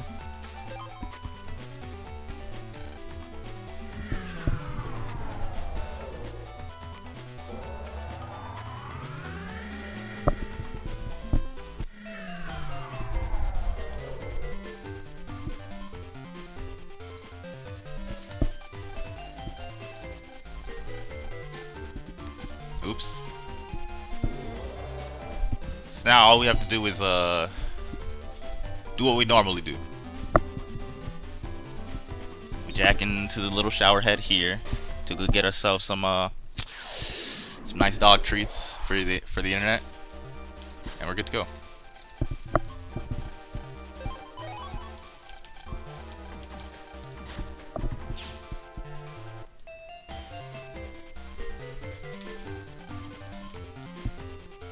I don't even think I regged copy damage. We'll figure it out. We'll get a random encounter before the gauntlet.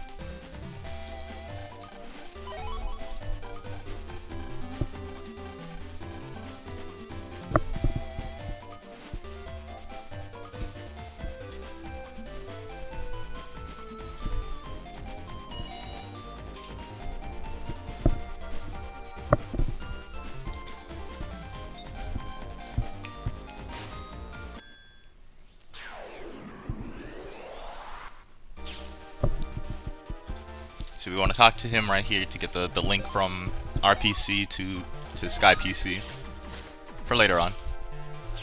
And then we just come up here and we get started on the best gauntlets of the game.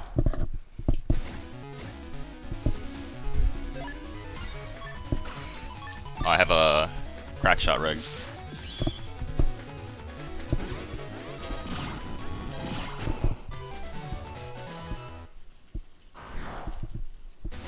Oh, you might not. Do you think you even have the reg memory on this save? Do I have what? Do you even have reg memory on this save? I think I do.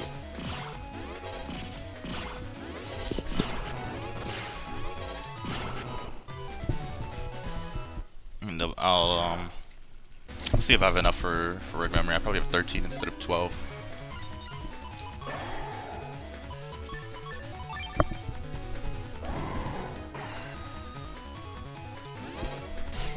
I mean, honestly, it's not a big difference either.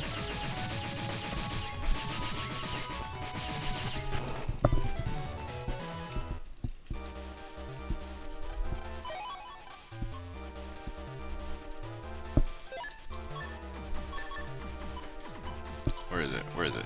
Here it is.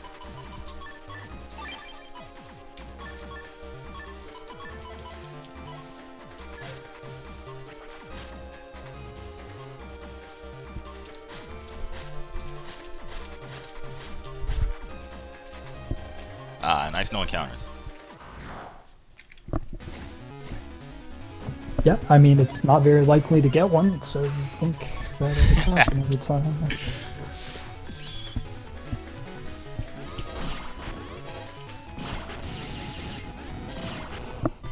I thought I'd be able to counter him.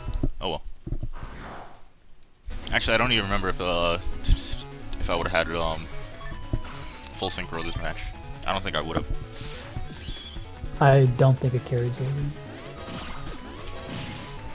What the?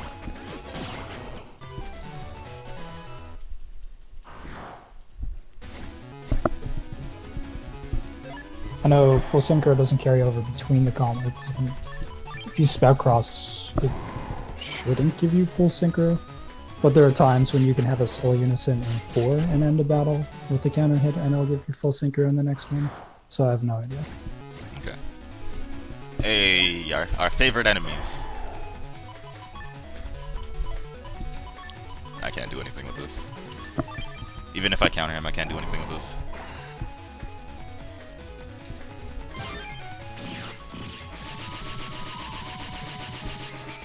Really?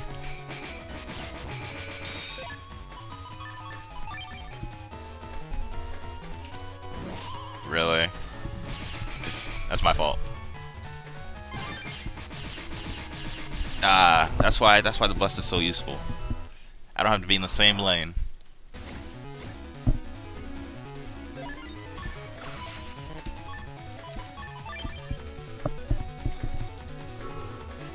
What the?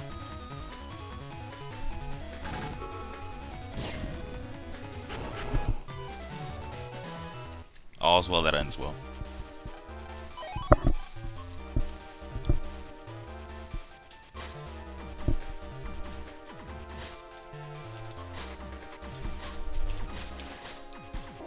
That's why we got the one dog treat.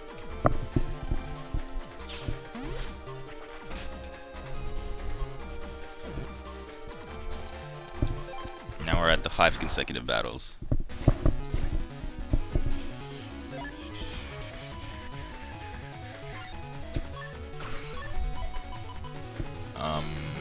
Yeah, I'll just do it this way.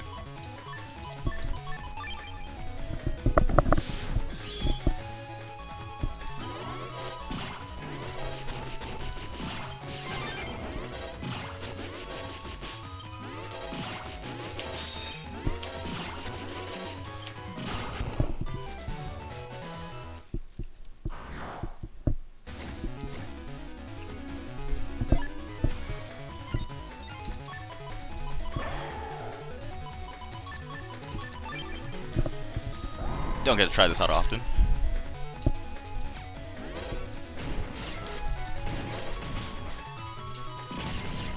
I regret everything.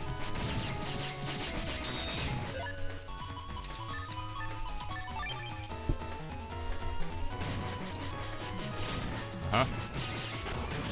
Uh-huh.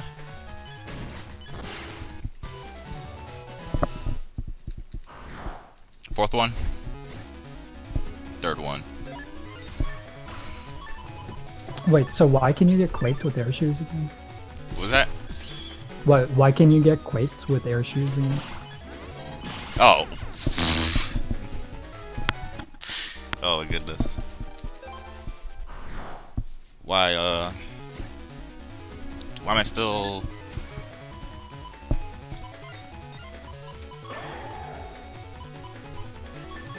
I'm sorry, I missed it completely.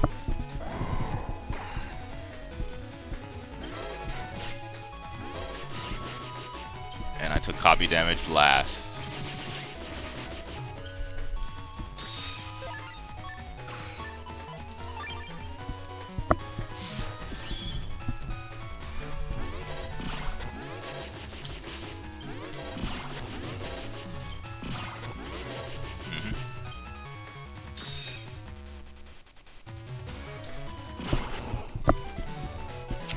If at first you don't succeed.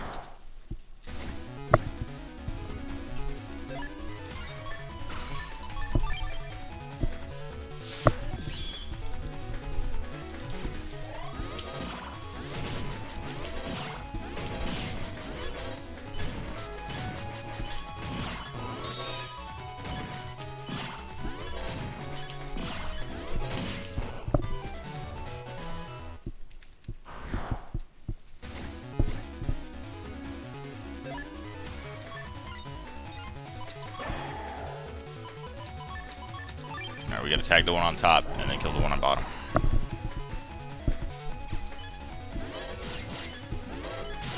Oh my goodness, I thought I was gonna die again.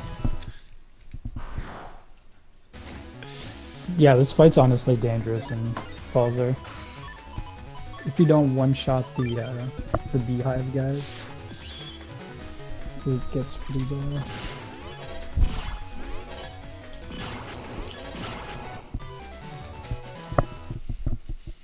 There we go, we're at the last fight. Oh, no.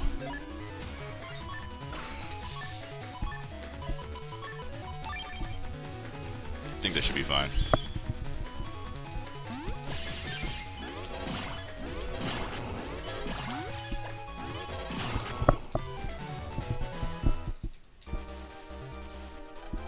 We did it!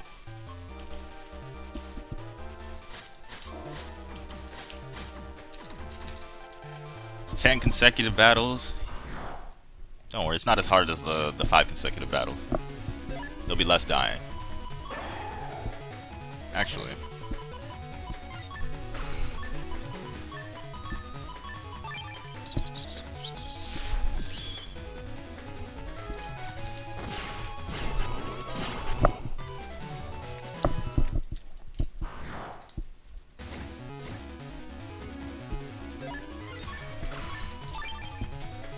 I feel like you shouldn't always rely on your deck, but the deck is the biggest deciding factor in the game for Falzar. Yep, absolutely. Ooh, I got Element Trap.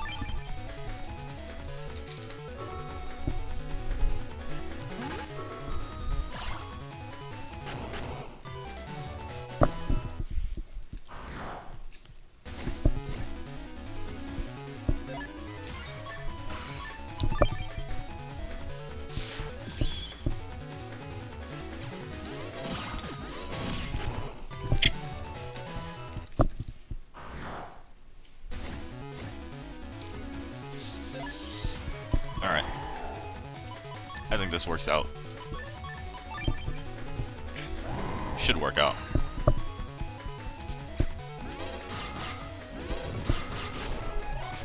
That did not work out. Ah! So nice. As long as he didn't run into the back corners.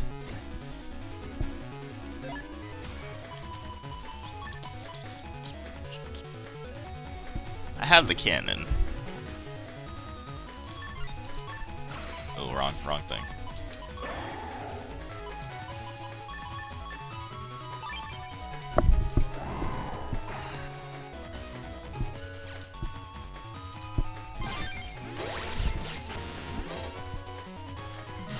See, it's as easy as that.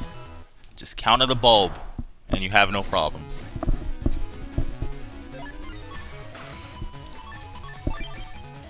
That is the worst fight in the gauntlet. Not a fun time at all.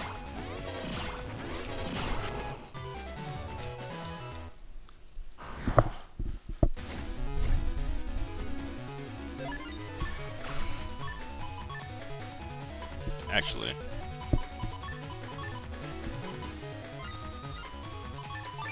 think he's gonna go down.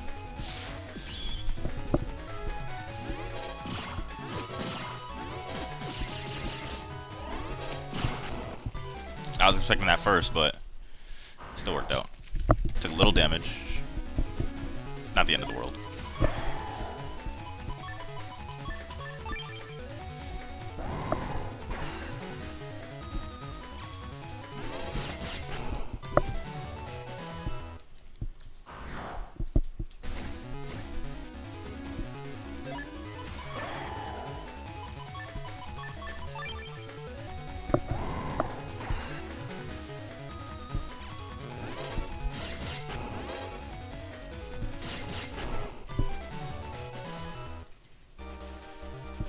Didn't die.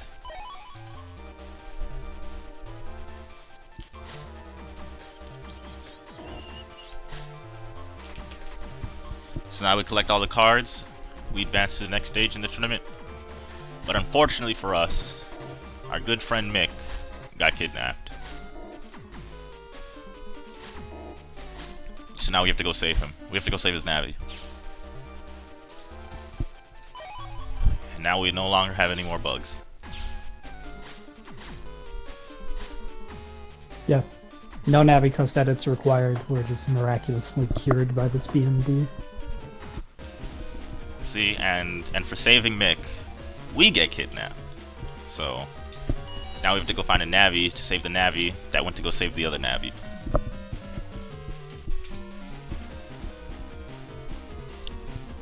Don't worry, we're gonna lose control of Mega Man, I think, one more time during the run. Yeah, except next time he's not just gonna pass out, he's gonna like actively attack people. Which is even better.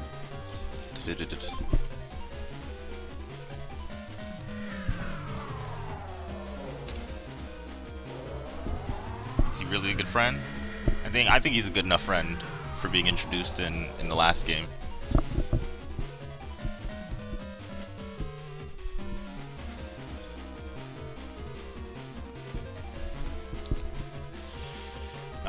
I was thinking about jacking into the security system.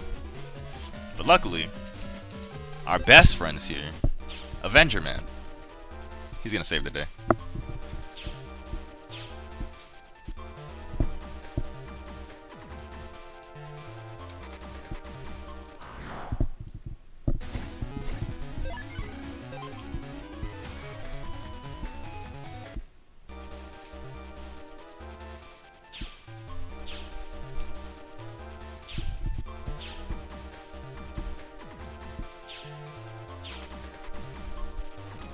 So now we have to go back to the same spot Mega Man was at, and we should be good to go.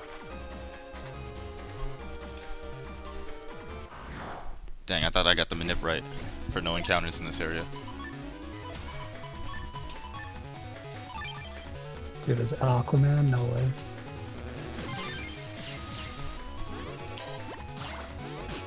It's hard enough to get no encounters, and there's Mega Man, dude.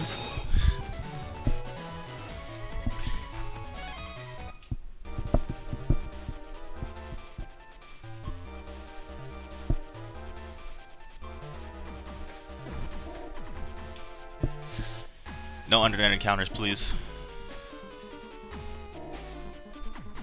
Here's the first one. Alright, as long as you move out of my spot, we're good.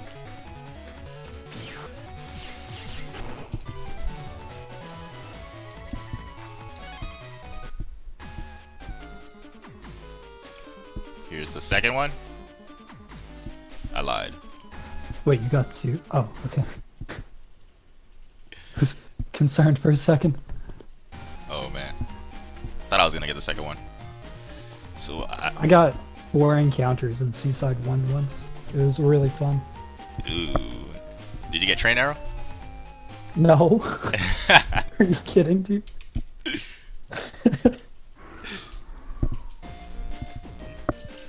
I mean, that would only be acceptable if you got train arrow. Don't worry. It could be worse. You could have been at the door, trying to unlock it, looking for encounters, and lost 7 minutes until you finally found it. Oh, it's happened. It's happened multiple times. Sometimes you get to that door and the game's just like, you wanted puffies and swordies, right? I was always thinking about that as a,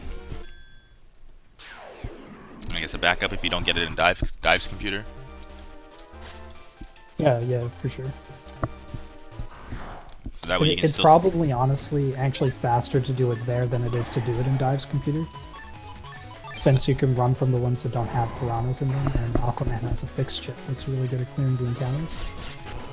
Unfortunately, it's like an extra 10, 15, whatever minutes into the run, so for RTA attempts,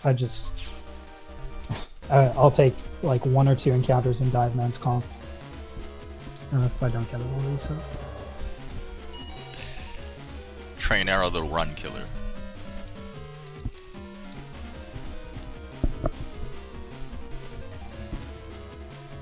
It's the big one, yep.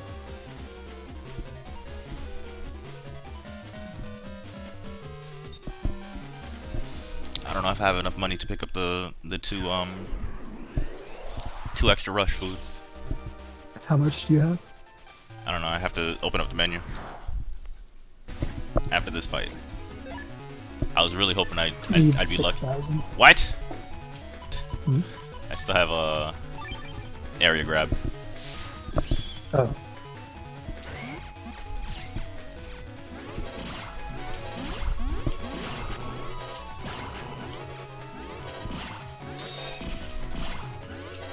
Thought he was gonna go up. You never get the trainer, the piranhas to go where I want them.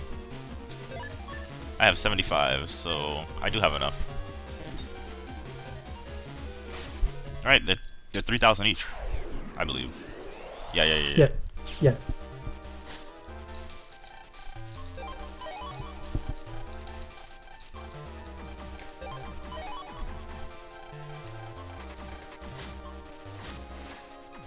Uh-oh.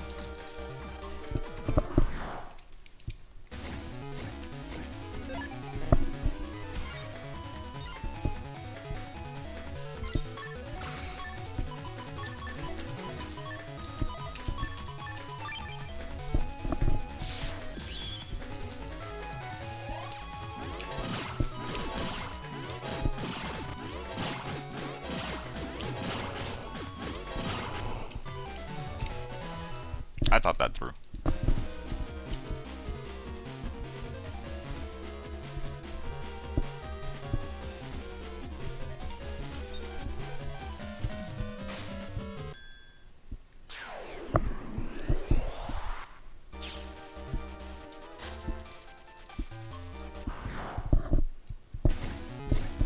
So this is the easiest one out of all of them. Cause Spout Cross.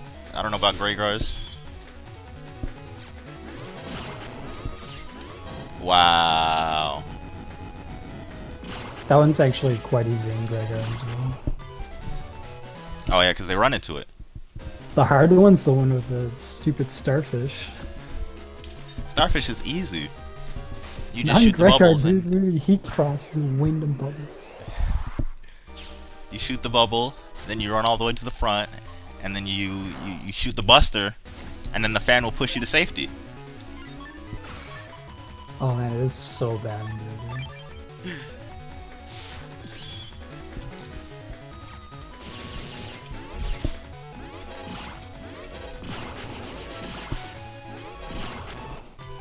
What I don't like is when you fire the spout buster, the bubbler, and the air raiders fly from one panel to another and skip it completely.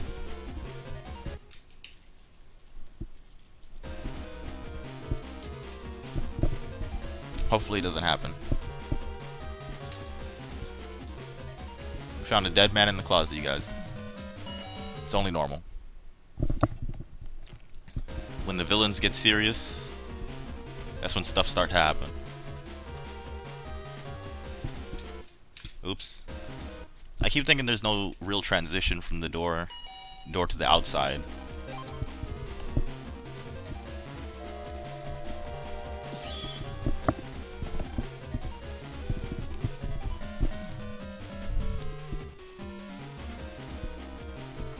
So now we have to use Mega Man, because in that last cutscene they blew up the bridge. So Mega Man is going to gallantly jump across and then catch Lan on the other side. Which it works, because Lan also had the umbrella we got from the machine earlier. And now we get to see our good friend Element Man.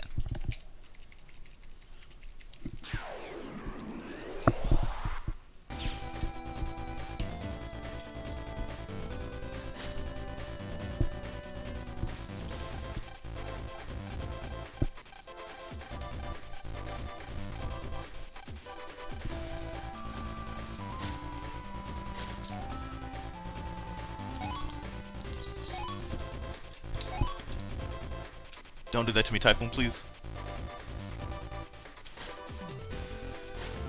These typhoons can really troll you sometimes. Not so much in the early comps, but like, especially later on in the last one of these comps that we're gonna do. Oh man. Oh, Pavilion It's 3 is real the bad best. sometimes.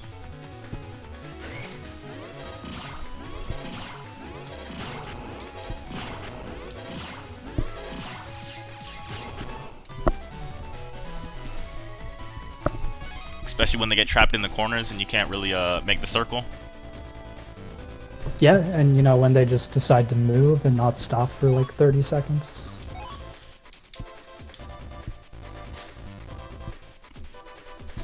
We just have to make the circle like the task. You move off the wall for me? Thank you. I just wish the whole rainbow circle thing was any circle you make and not at the end. That would have been nice.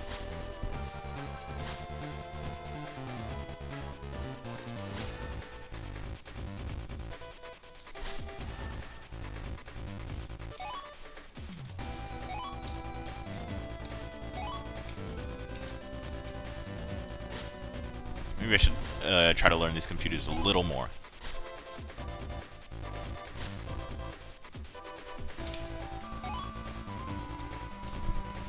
Nah. Uh-huh. Uh-huh. Thank you. They're holding a color hostage.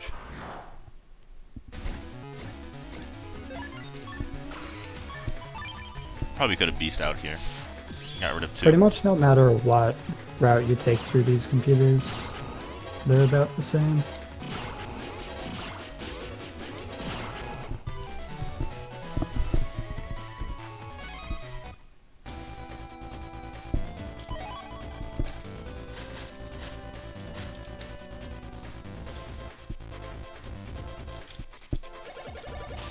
Uh-huh. Uh-huh.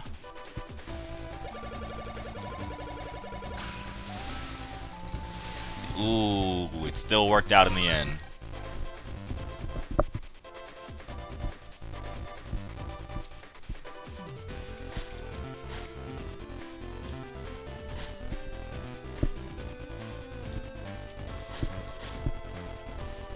See, over there is the final boss of the game, because we skip everything else.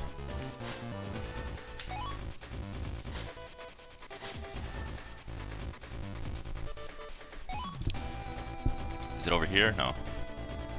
Thinking I'm in the first computer. Uh-oh. Oh god.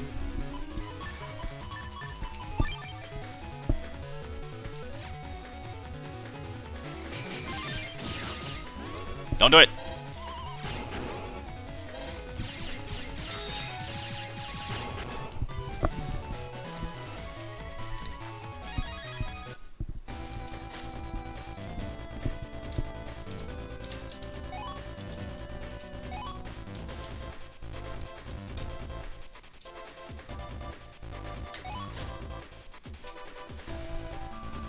Okay, let's see.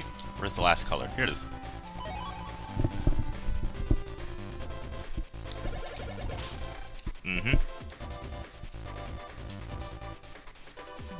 Can't do it. Alright, that's one. That's two. Now we get to fight my favorite boss of the game.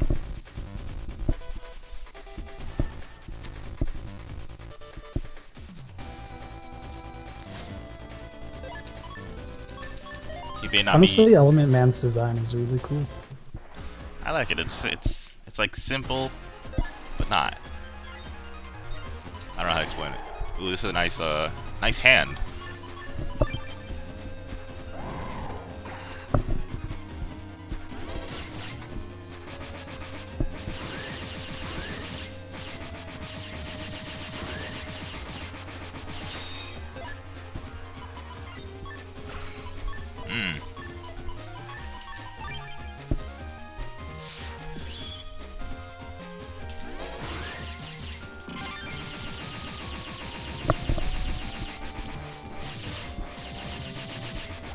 Alright, that technique I've never understood. Finally.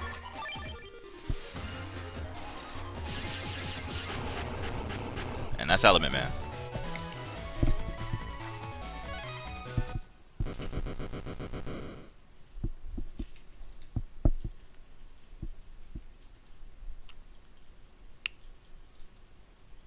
Yeah, so Aqua Beast is really good, by the way.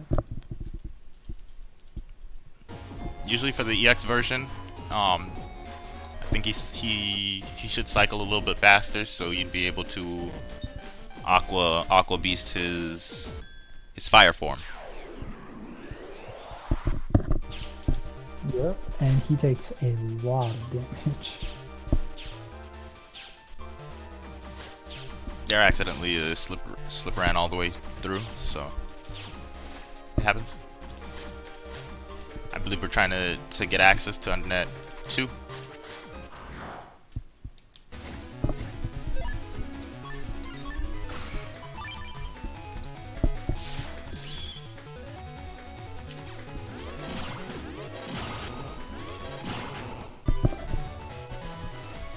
I was expecting them to both go down there, but Airplane has 140.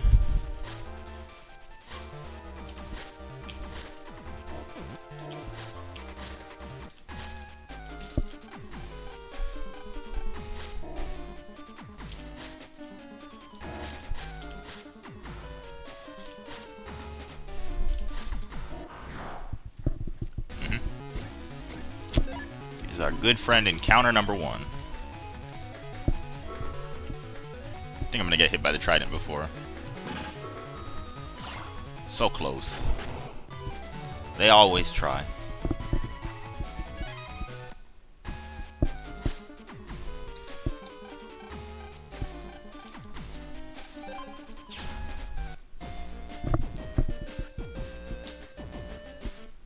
So now, the reason why I had to talk to those two navis and not the door is because I believe they progressed the... I went to Sky. They progressed the... what I need to do next, which is I need to go to Green and I need to talk to a judge, because what they told me is that the person who locked the door was arrested and corrected, and now they're back on society. Back out in society.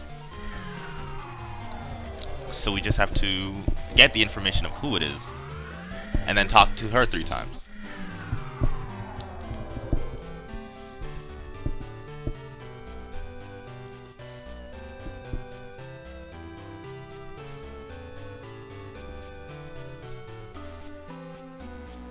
Oops.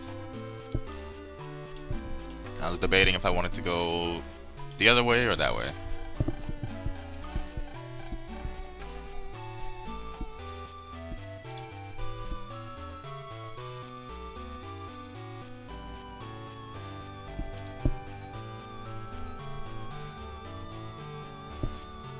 So now we have to go to Seaside area and meet our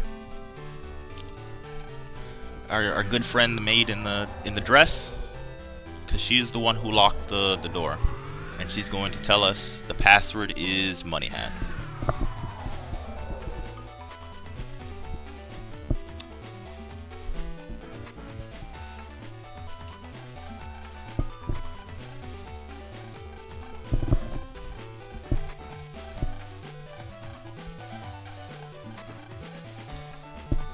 So now that we know the password to the internet, we can go grab our moonstone, you guys, or the moonstone.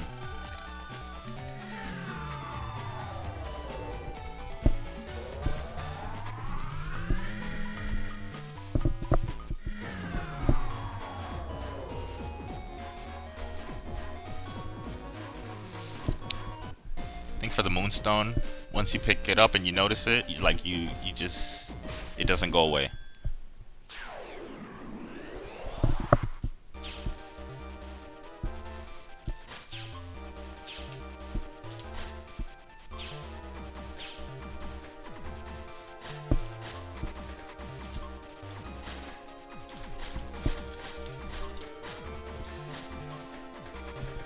There we go.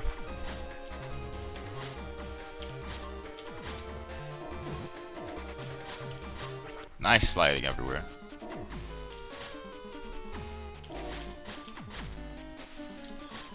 Oops.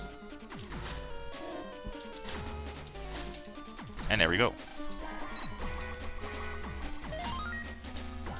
So this is Undernet 2, you guys.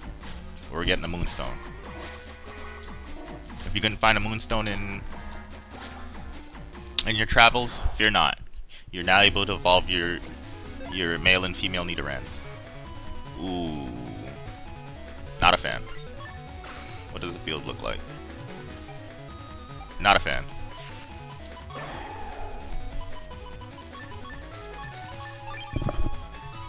I'm gonna get stunned. There it is. Uh-huh.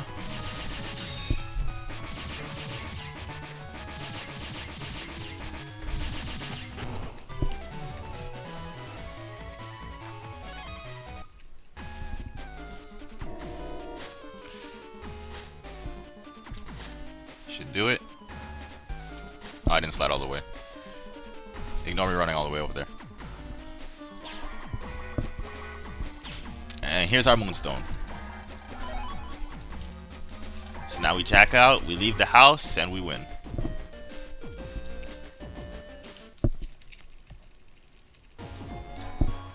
Oh. I have to talk to everybody.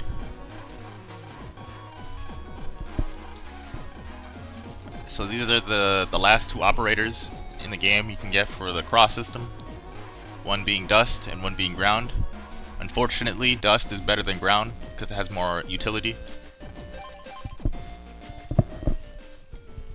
But I don't know. I thought ground was pretty cool. Kind of like the whole charge man, fireman thing.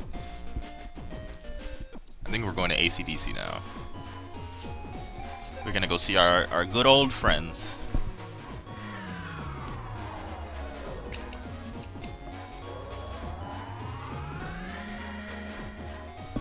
And at this point, the run's honestly pretty close to over.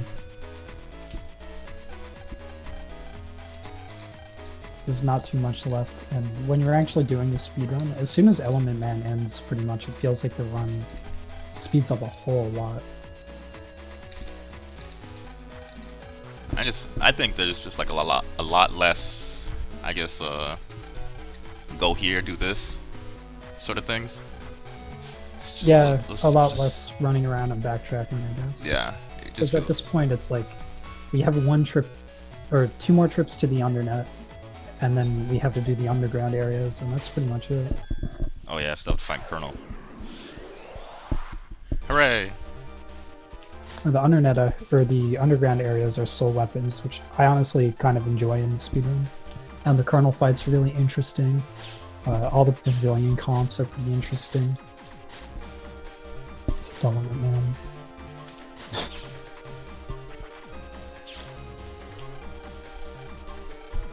So we only get sped cross. Correct. There's only one required cross scenario in the N6. And that's The rest the are all optional. story-related one. Yep. The very first one. It is worth noting in Gregar, the elect cross scenario is fast enough that you would only lose 1 minute, and the game becomes a lot more consistent. So if you were a new runner picking up Gregar, I would highly recommend getting elect cross. Oh, really? So Gregar gets to use 2 crosses. It does, yeah. While I'm stuck here with my 1 cross. Interesting. I What? mean, I tried, okay, Tomahawk cross is super slow. Then when you get it, it's not even good. Like, it's just a waste of time. That was a nice encounter. It's like as soon as I got out of the teleporter.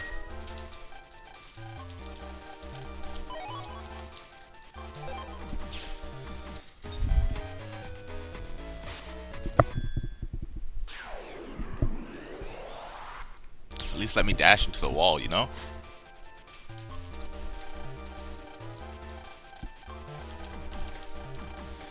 Now let's go see the gang, who will inevitably get kidnapped, leading to Mega Man getting kidnapped for his final time in the game. But we all know it's planned.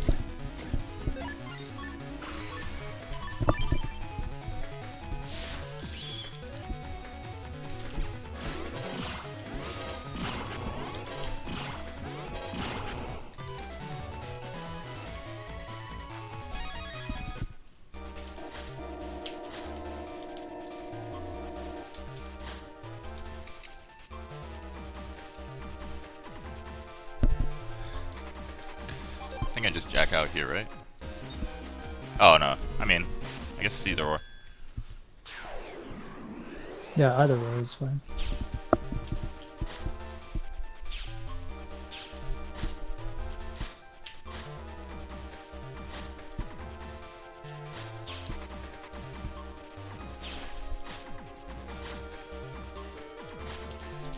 And now we're free. We get to use the area pass Roll just gave us. And now we have to go save our friends before they get deleted. Because nobody makes copies of their navis except the villains.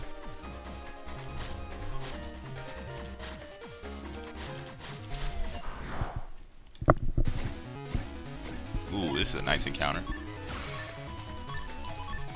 I agree, Folder. I agree.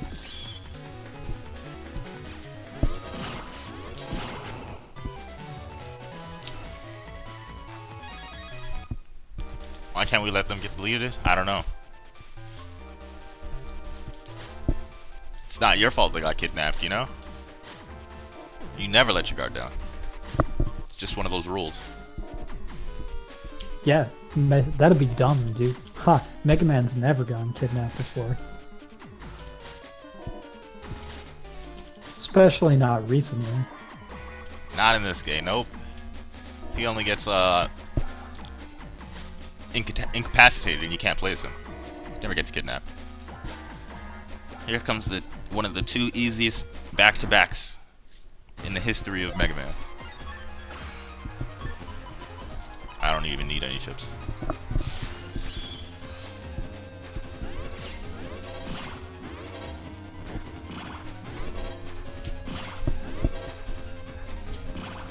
Yeah, What? so this is one of the... It's like the only fight in the game, really, where Aqua Cross does the same damage as Heat Cross. This is the Blast Man fight. It's great, isn't it?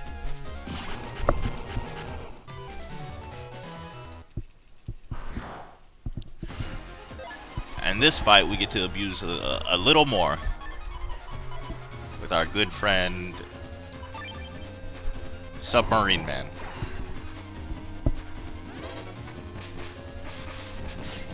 Whoa. Okay. So that does, I guess prove my point. I don't think he's gonna...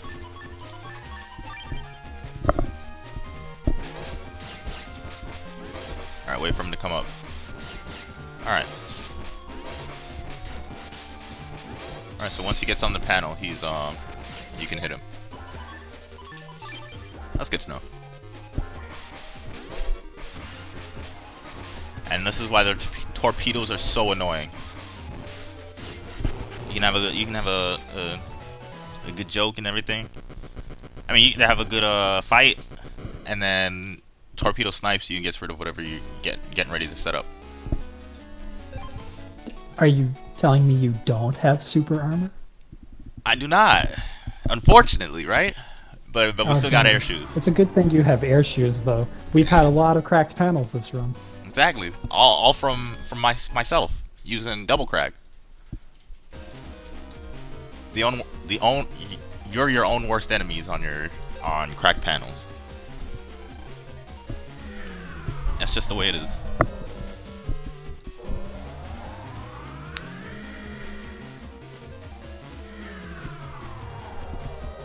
Well, except sometimes Cardinal can crack panels. I don't know. I just don't like the dive man fights because the torpedoes. It's like the whole Toadman fight, except Toadman's not underwater the whole time. Yeah, dive mans are really. I kind of like the design, but it's so hard to counter hit them, and you can't use Ion Trap. I don't know. Yeah, I think the design is alright. Oh, it's more like what is it? Those one viruses in Battle Network 5 that shoot the bubble anchors. Oh yeah.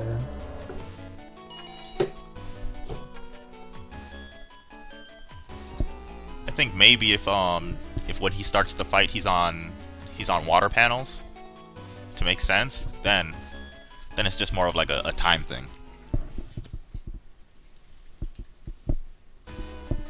Alright, so we had to talk to Mr. Match. He was telling us his nefarious deeds on how he's a member of the WWW and how he was part of the plan to kidnap Mega Man.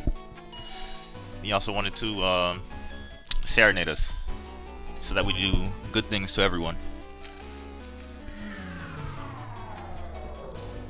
So I believe now all we have to do is go to Central 3, rescue Mega Man, and then we just have the recycles of the game to do.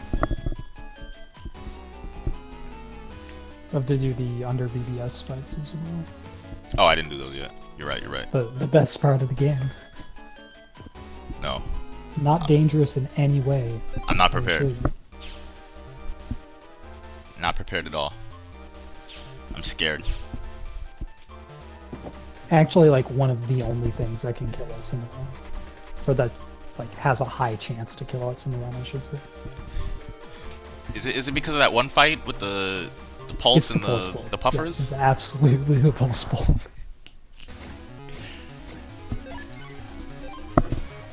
I don't know. I mean, I think the fight's pretty easy. All you gotta do is counter the pulse, and then as soon as the pulse is countered, the puffers, you just pick them off. Ooh, this is a nice double fight. Oh, I picked up the treats and I didn't even put them down.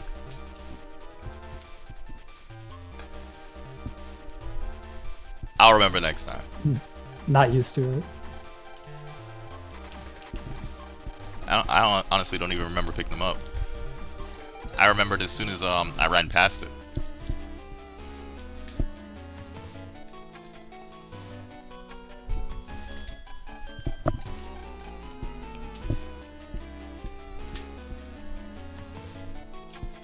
Uh-oh.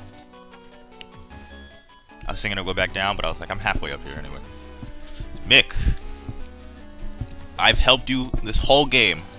This is the one thing you can do for me. Have fun.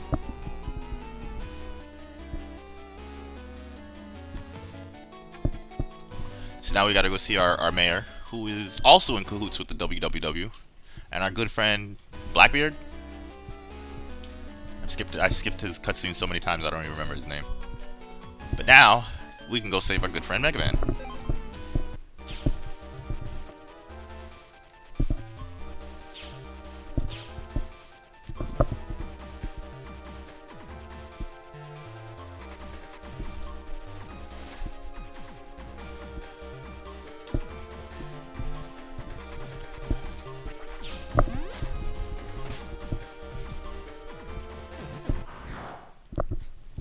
is the only time,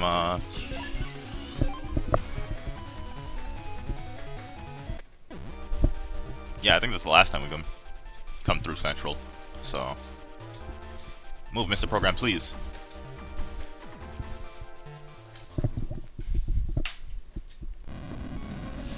Don't worry, in Falzar, we still have the opportunity of dying to the next boss fight.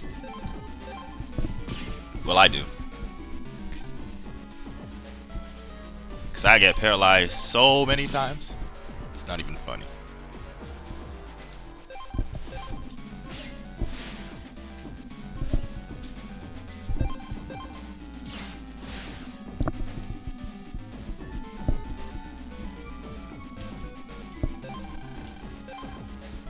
I guess it's just long sword, then white axe, then long sword, then axe wide.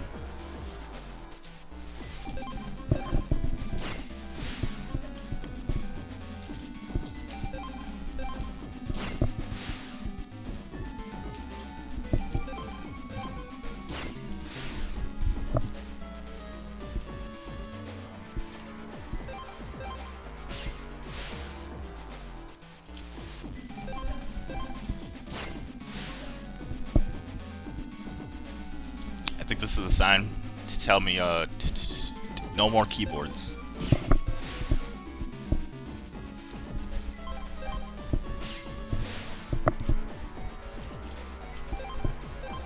Oh good, I have enough guns. I thought I had 0 guns.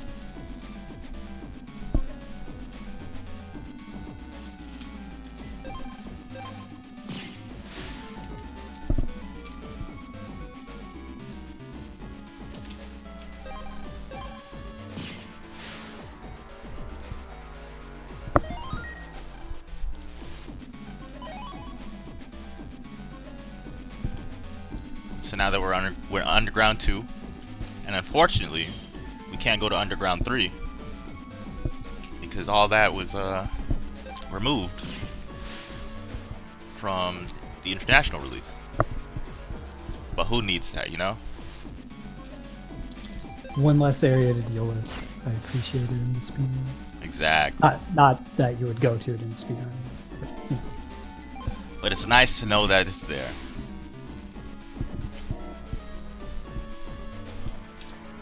I think I longsword here. Actually, I think I was supposed to use the gun. I don't remember. I think I know the part you're at. A little bit delay, of course, but it's a long sword, I'm pretty sure. Yeah, it was an Underground 3 in the Japanese version. There was a little bit of cut content, including one graveyard area, one underground area, and the Boktai side quest. All the fun after game stuff.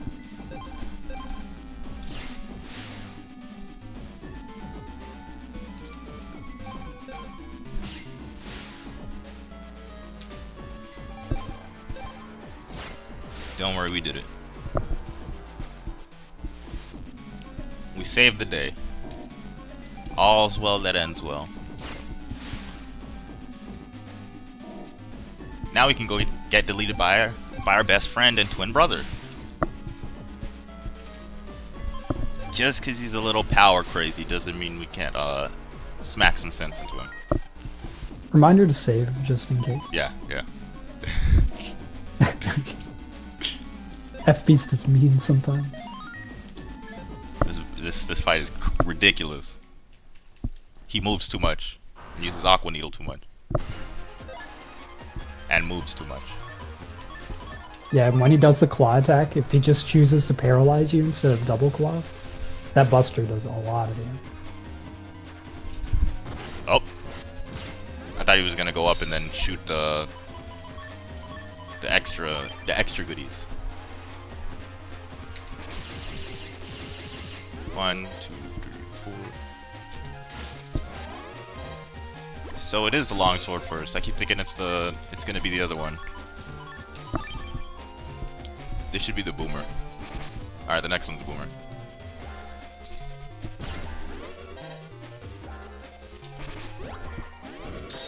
Alright, he moves 5 times? 4 times? This should be Six, I believe. Gregor moves 6, I don't know about F-Beast. See, this fight's not that bad. You see how Spoutman's Buster breaks the panels? You see, that's how useful air shoes are. Don't do it. Stop it.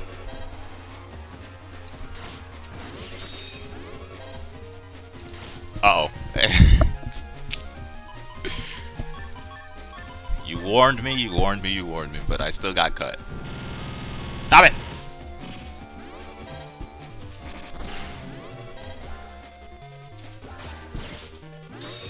Alright, yeah, this is actually a bad fight. That Buster is cheating, by the way. We can't fire the Buster that fast. Oh, wow. Uh-oh. Oh. Well, yeah. Oh, yeah, this is a bad fight. Stop it! Oh, thank goodness.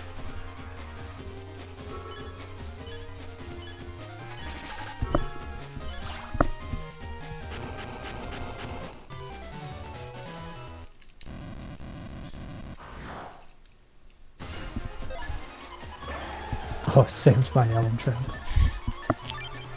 Easy every time. I wasn't even scared. I wasn't. Didn't panic at all.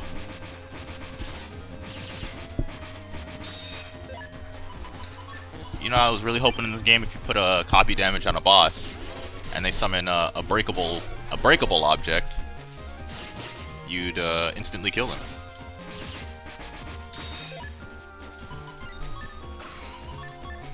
Oh, I never thought about it before, but I'm surprised you can't airshot the Call Army guys into me. Come up front. Come up front. So, Colonel's AI is really interesting. If you always stand in cross-divide range, he'll use it at least every second attack, and he won't ever do the one that breaks your panels. There's a way to get him to do it every attack, but it's pretty tight and doesn't really work with Aqua. Or Beastia. So you kind of need Heat Cross to do it. Heat Cross hits in the bag. Heat Cross hits like every panel.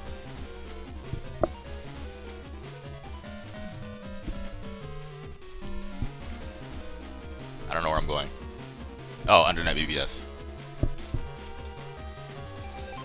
I would assume so. Yep. Alright, hopefully this doesn't mess up my timing or anything.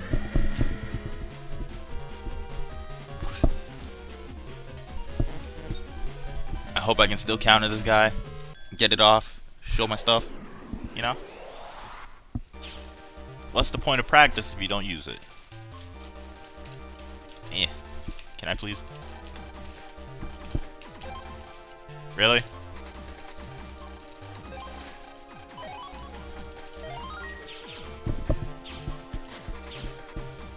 Ignore that seaside one I have. It doesn't exist.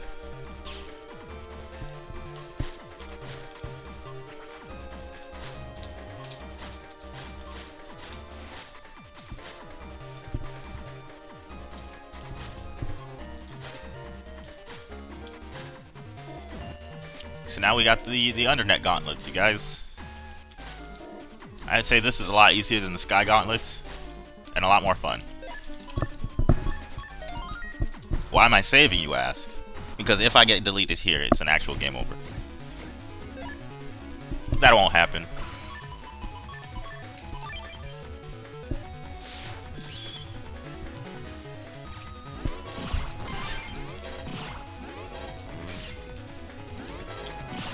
Oh wow, he hit me, really? Alright, that time I spouted. I should have just beast out and spouted here, but I'll figure it out.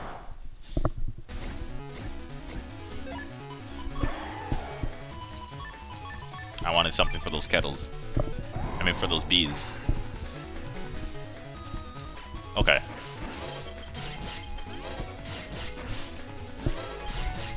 That worked out. Took some damage, but it worked out.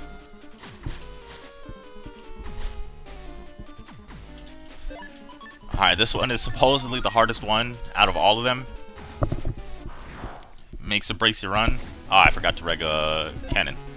I still got it anyway. So all you have to do here, it's very simple. Wait for the bulb to see you. And then you're done. I think it's the one at the bottom. Oh, I'm so glad this one got barrier. Last one I went up against one who got a barrier 100. I picked up a barrier 100 was not fun to get through. Barrier 100 does not sound fun to get through. I think when I was practicing it, that's all I would get. Barrier 100, and I'd be like, alright, this isn't gonna happen. It doesn't happen all the time, pretty sure. I hope.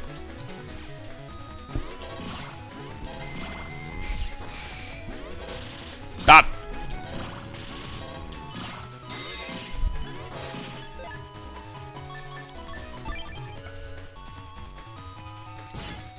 Uh-oh.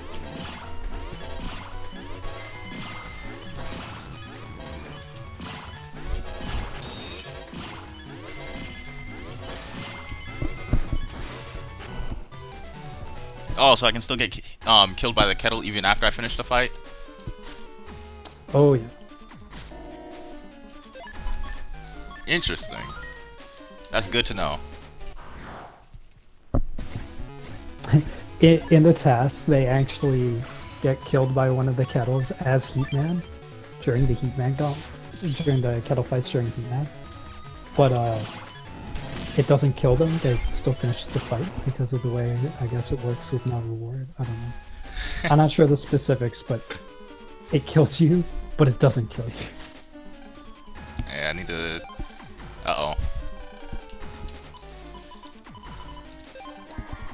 I'll have to incorporate that.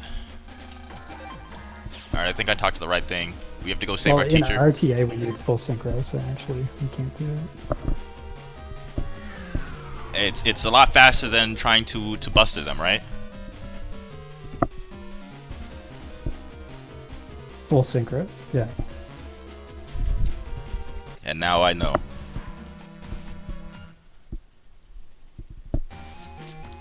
So now the day is saved, you guys. The world is at peace. We're going home. We're gonna go see our 2 NPC friends, and then the cutscene is them realizing that they're nothing but trouble, and they can't really help Lan. But I've seen some normal navis do work.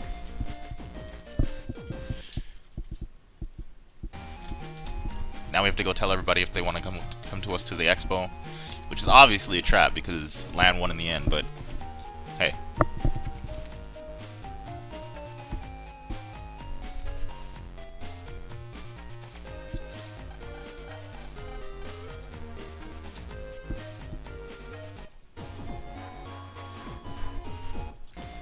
So the reason why we went to ACDC and we opened up the connection so we can just slide over there is so we don't have to take the train all the way over there and then a train all the way back.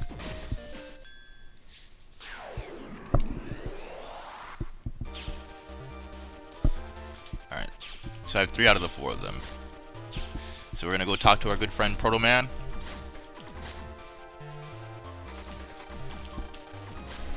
We're gonna go talk to our good friend Roll.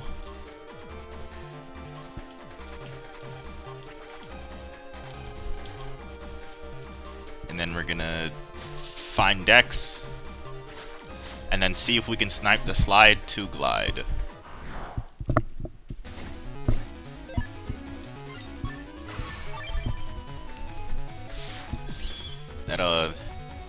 That area grab is getting to me.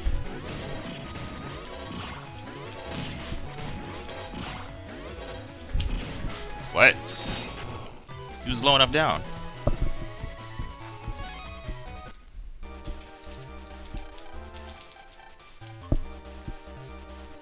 Don't sleep in, Dex. Should be here. Well, we talked to all our friends. Now we can go to sleep.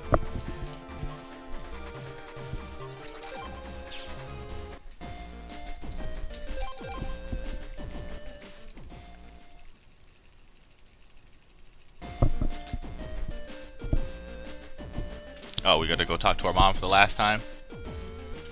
Everybody grows up so fast. And then all our friends hanging out, having a net battle with each other. And unlike when we're net battling navis, theirs ended in a draw.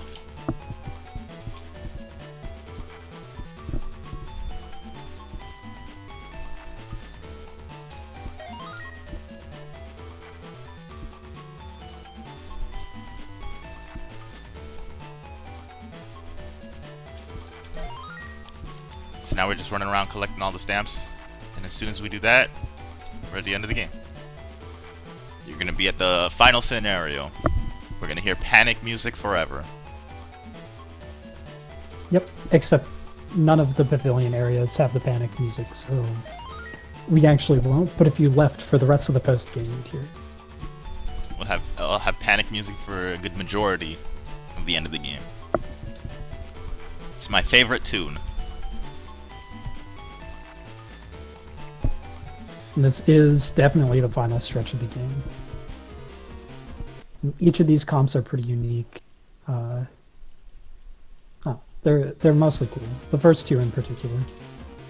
Gets me every time. They're interesting strats for it, although they're also quite difficult in Jameike's land. I'll miss her too.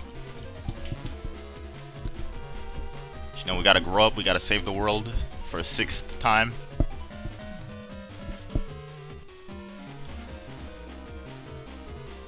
So now we have to go on the principal's computer and find that special folder. Oh, it's a book. And it unlocks the trapdoor to the basement, which conveniently is connected to the pavilion.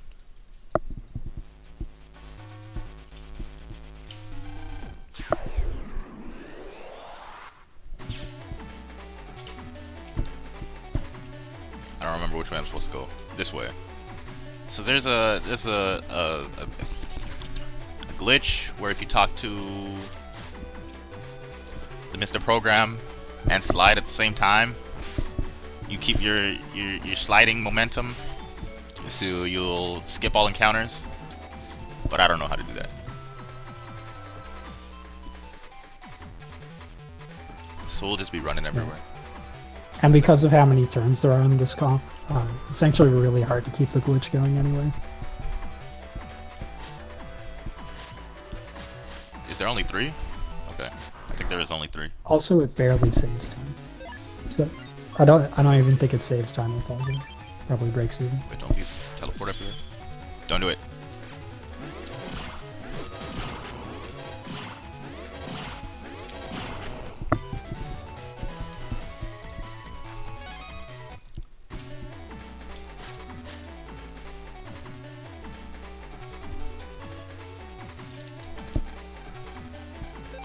Let's go, Mr. Shark.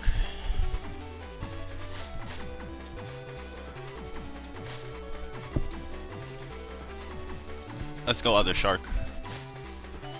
Okay, so there's only 3? Yep. Alright. Because I'm thinking there's 4. I almost ran around the pavilion looking for it.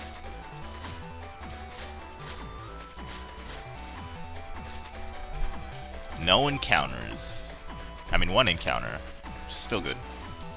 I'm gonna slide to the... That's really good. I'm gonna slide to the computer, and as soon as I get there, I'm gonna get the last encounter.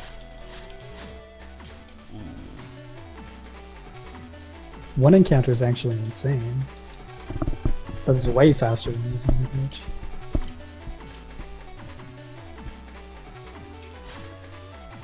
Oh, I didn't get it. Sweet. That's share your RNG, please.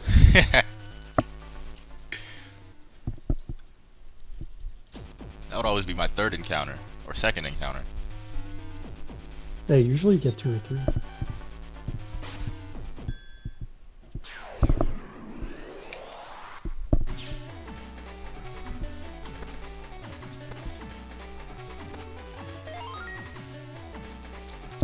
There's a nice little trick in this computer too. Since you have slip run, you can outspeed the... I didn't mean to pick that up. You can outspeed the gauntlet, but every time I try it, I get stuck in the little corners of the individual tile. Yeah, there's a really difficult trick in this comp that skips a single encounter and saves a few seconds.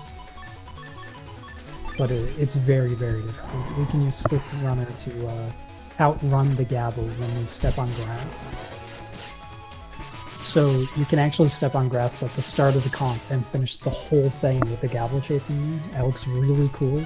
It's super nerve-wracking and difficult.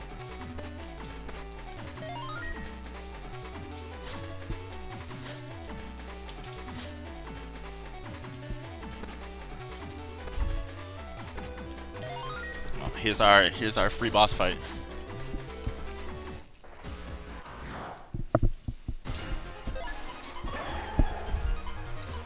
It's our good friend Judge Man, ready to get bullied again.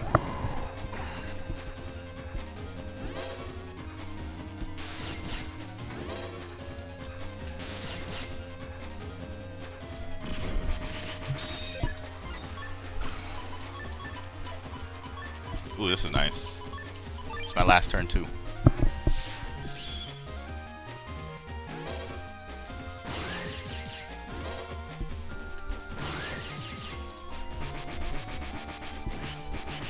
I think I had one instance where he just started not following his patterns. Yeah, sometimes he goes off pattern for some reason.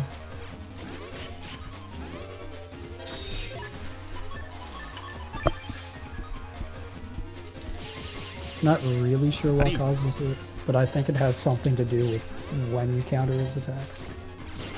How do you counter that whip? It's like right before it comes out. I thought as soon as his hand goes back.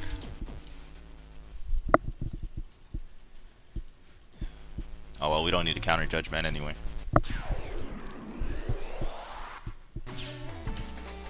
It's everybody's favorite pavilion computer. Wow.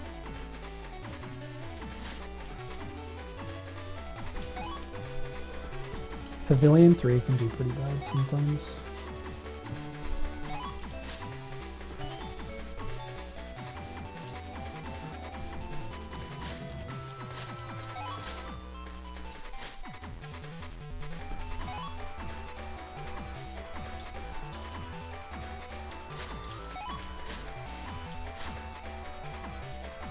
And this should be where the last one is.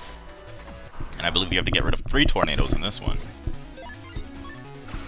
Nope, still just 2. Gets it easier feels like every time. a lot more than 2 though, because sometimes you're sitting around for 30 seconds waiting for one.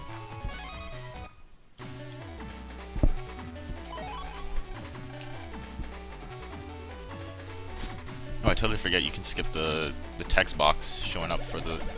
Hooray!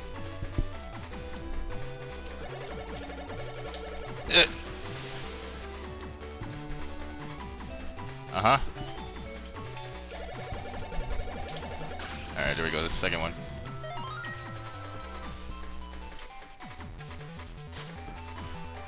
Alright, let me save. Because Element Man EX is something else. Yeah, if you're too reckless, it's pretty easy to die. I've done it before.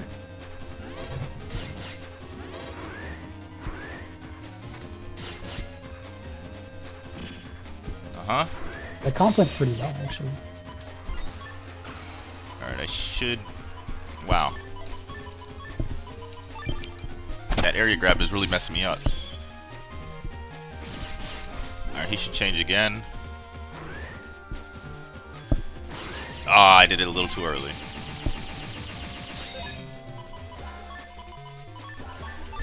Little too early. Uh-huh.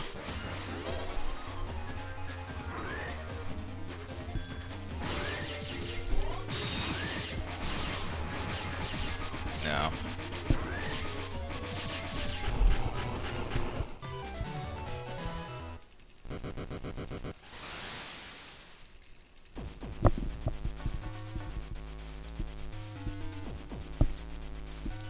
Hooray!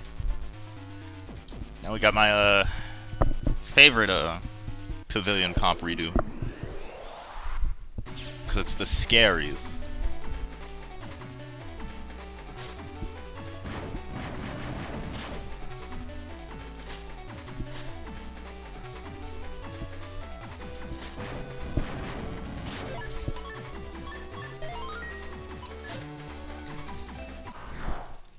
Interesting.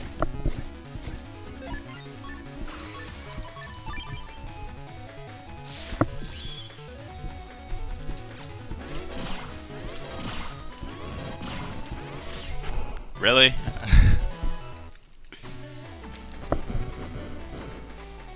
Almost. Alright, so the yellow one.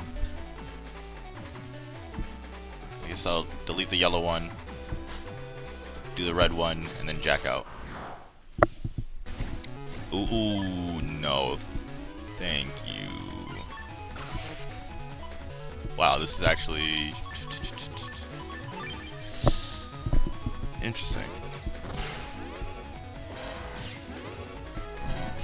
Oh no, they break the rocks. Yeah, the random encounters in this area are really, really bad.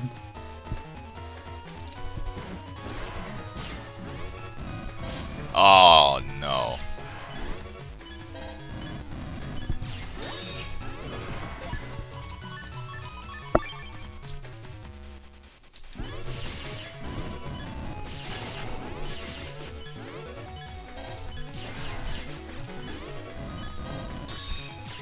Uh-huh.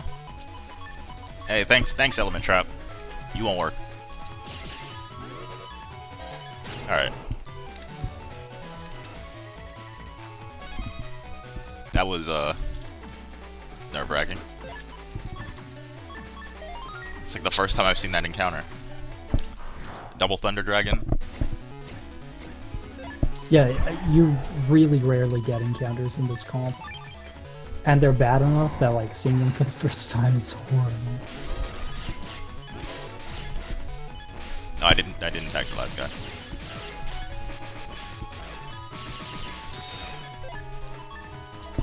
Just Vulcan him.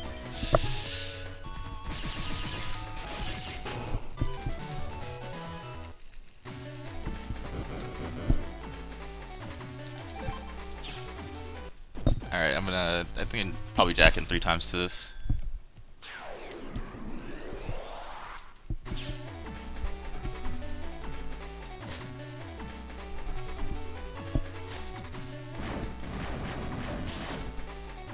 Yeah, at least 2 of these fixed fights are pretty dangerous as well. But luckily we can just jack out for safety in a minute.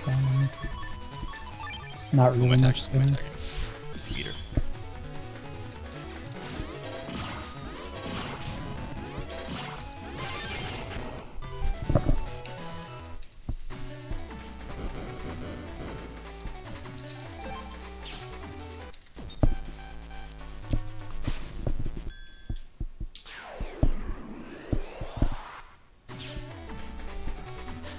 Let's go, Circus Man.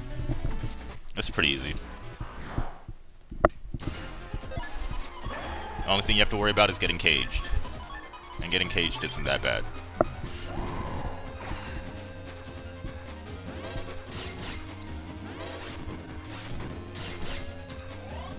Uh-oh.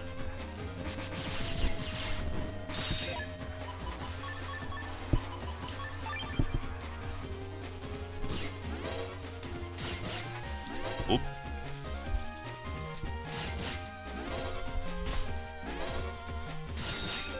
I didn't mean to open.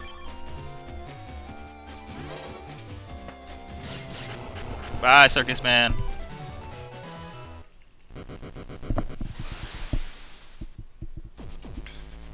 Both times we see him, Circus Man's super easy. Alright, I'm gonna save. Although, casually you probably remember him being a little annoying. Alright, now we just gotta skip like 4 cutscenes.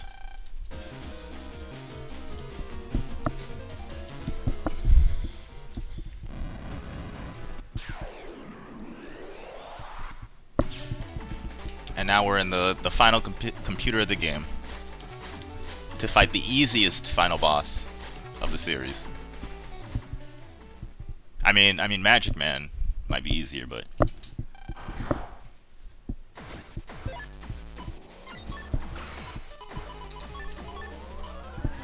I'm gonna get rid of the D.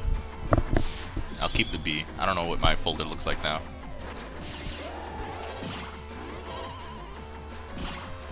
Right. So this is Falzar. The fight's gonna be pretty fast. Pretty fast. You only have 3 turns to do it. Yeah. If you don't get it done in 3 turns, it's oof. Yeah, it slows down a little if you don't get it in 3 turns.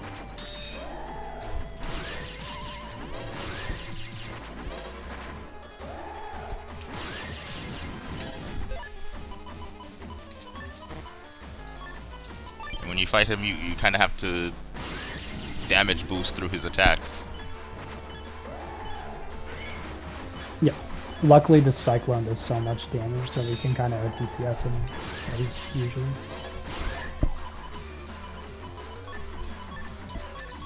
I hope this is it. I can't take another hit.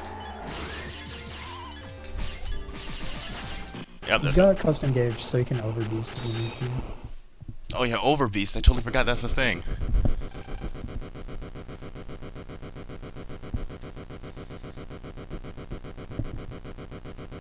Oh, you got him though. Easy. Easy. Easy. I thought I was gonna die. I mean, it's usually close.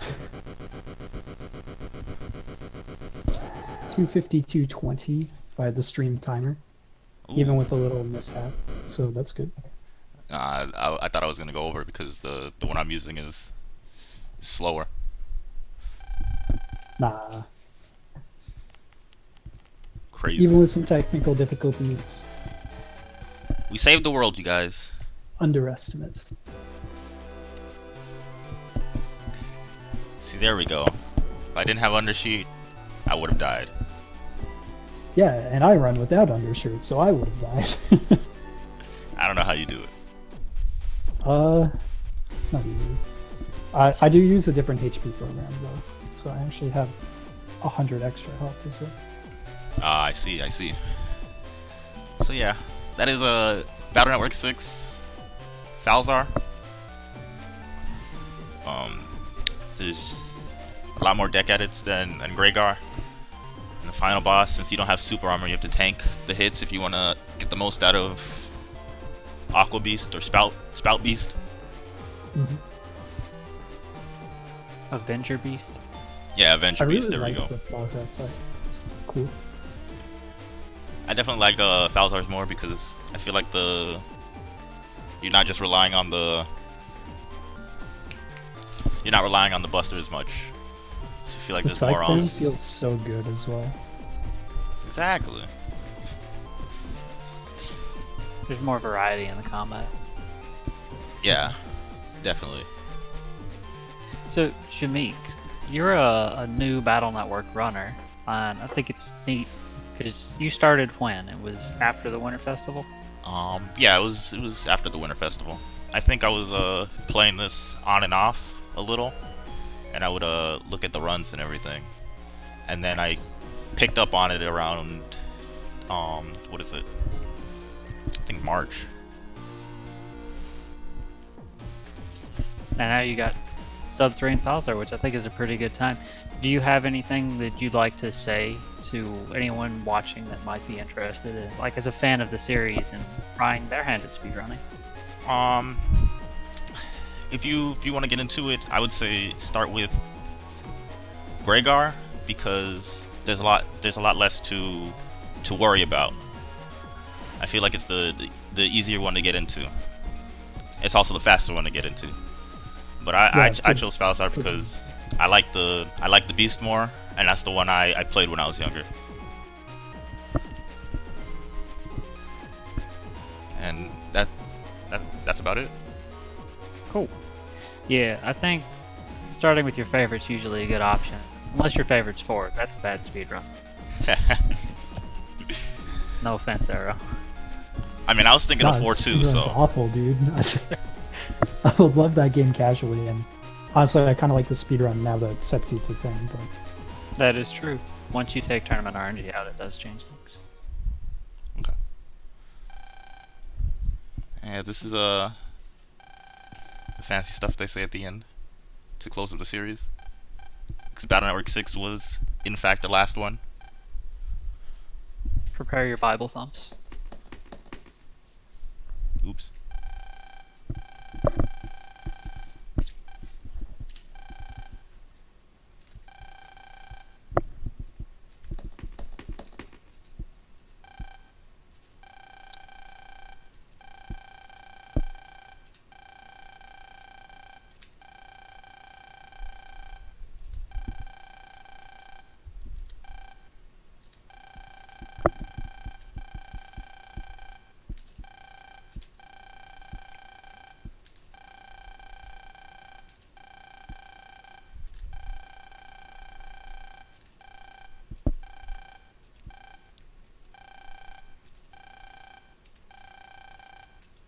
Aw. All's well that ends well.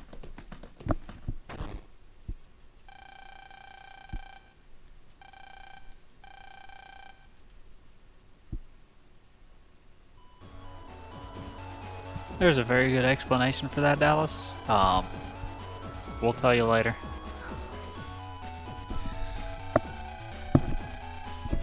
Ah, that was fun.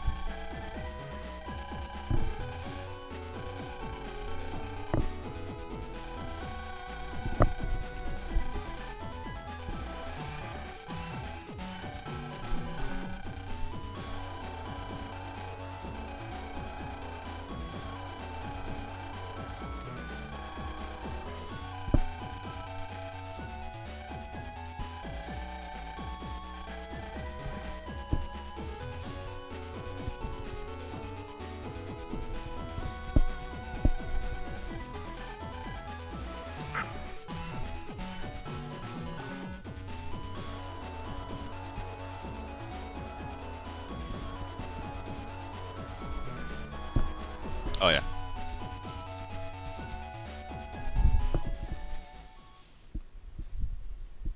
Awesome. Any last things you guys want to say before we switch over?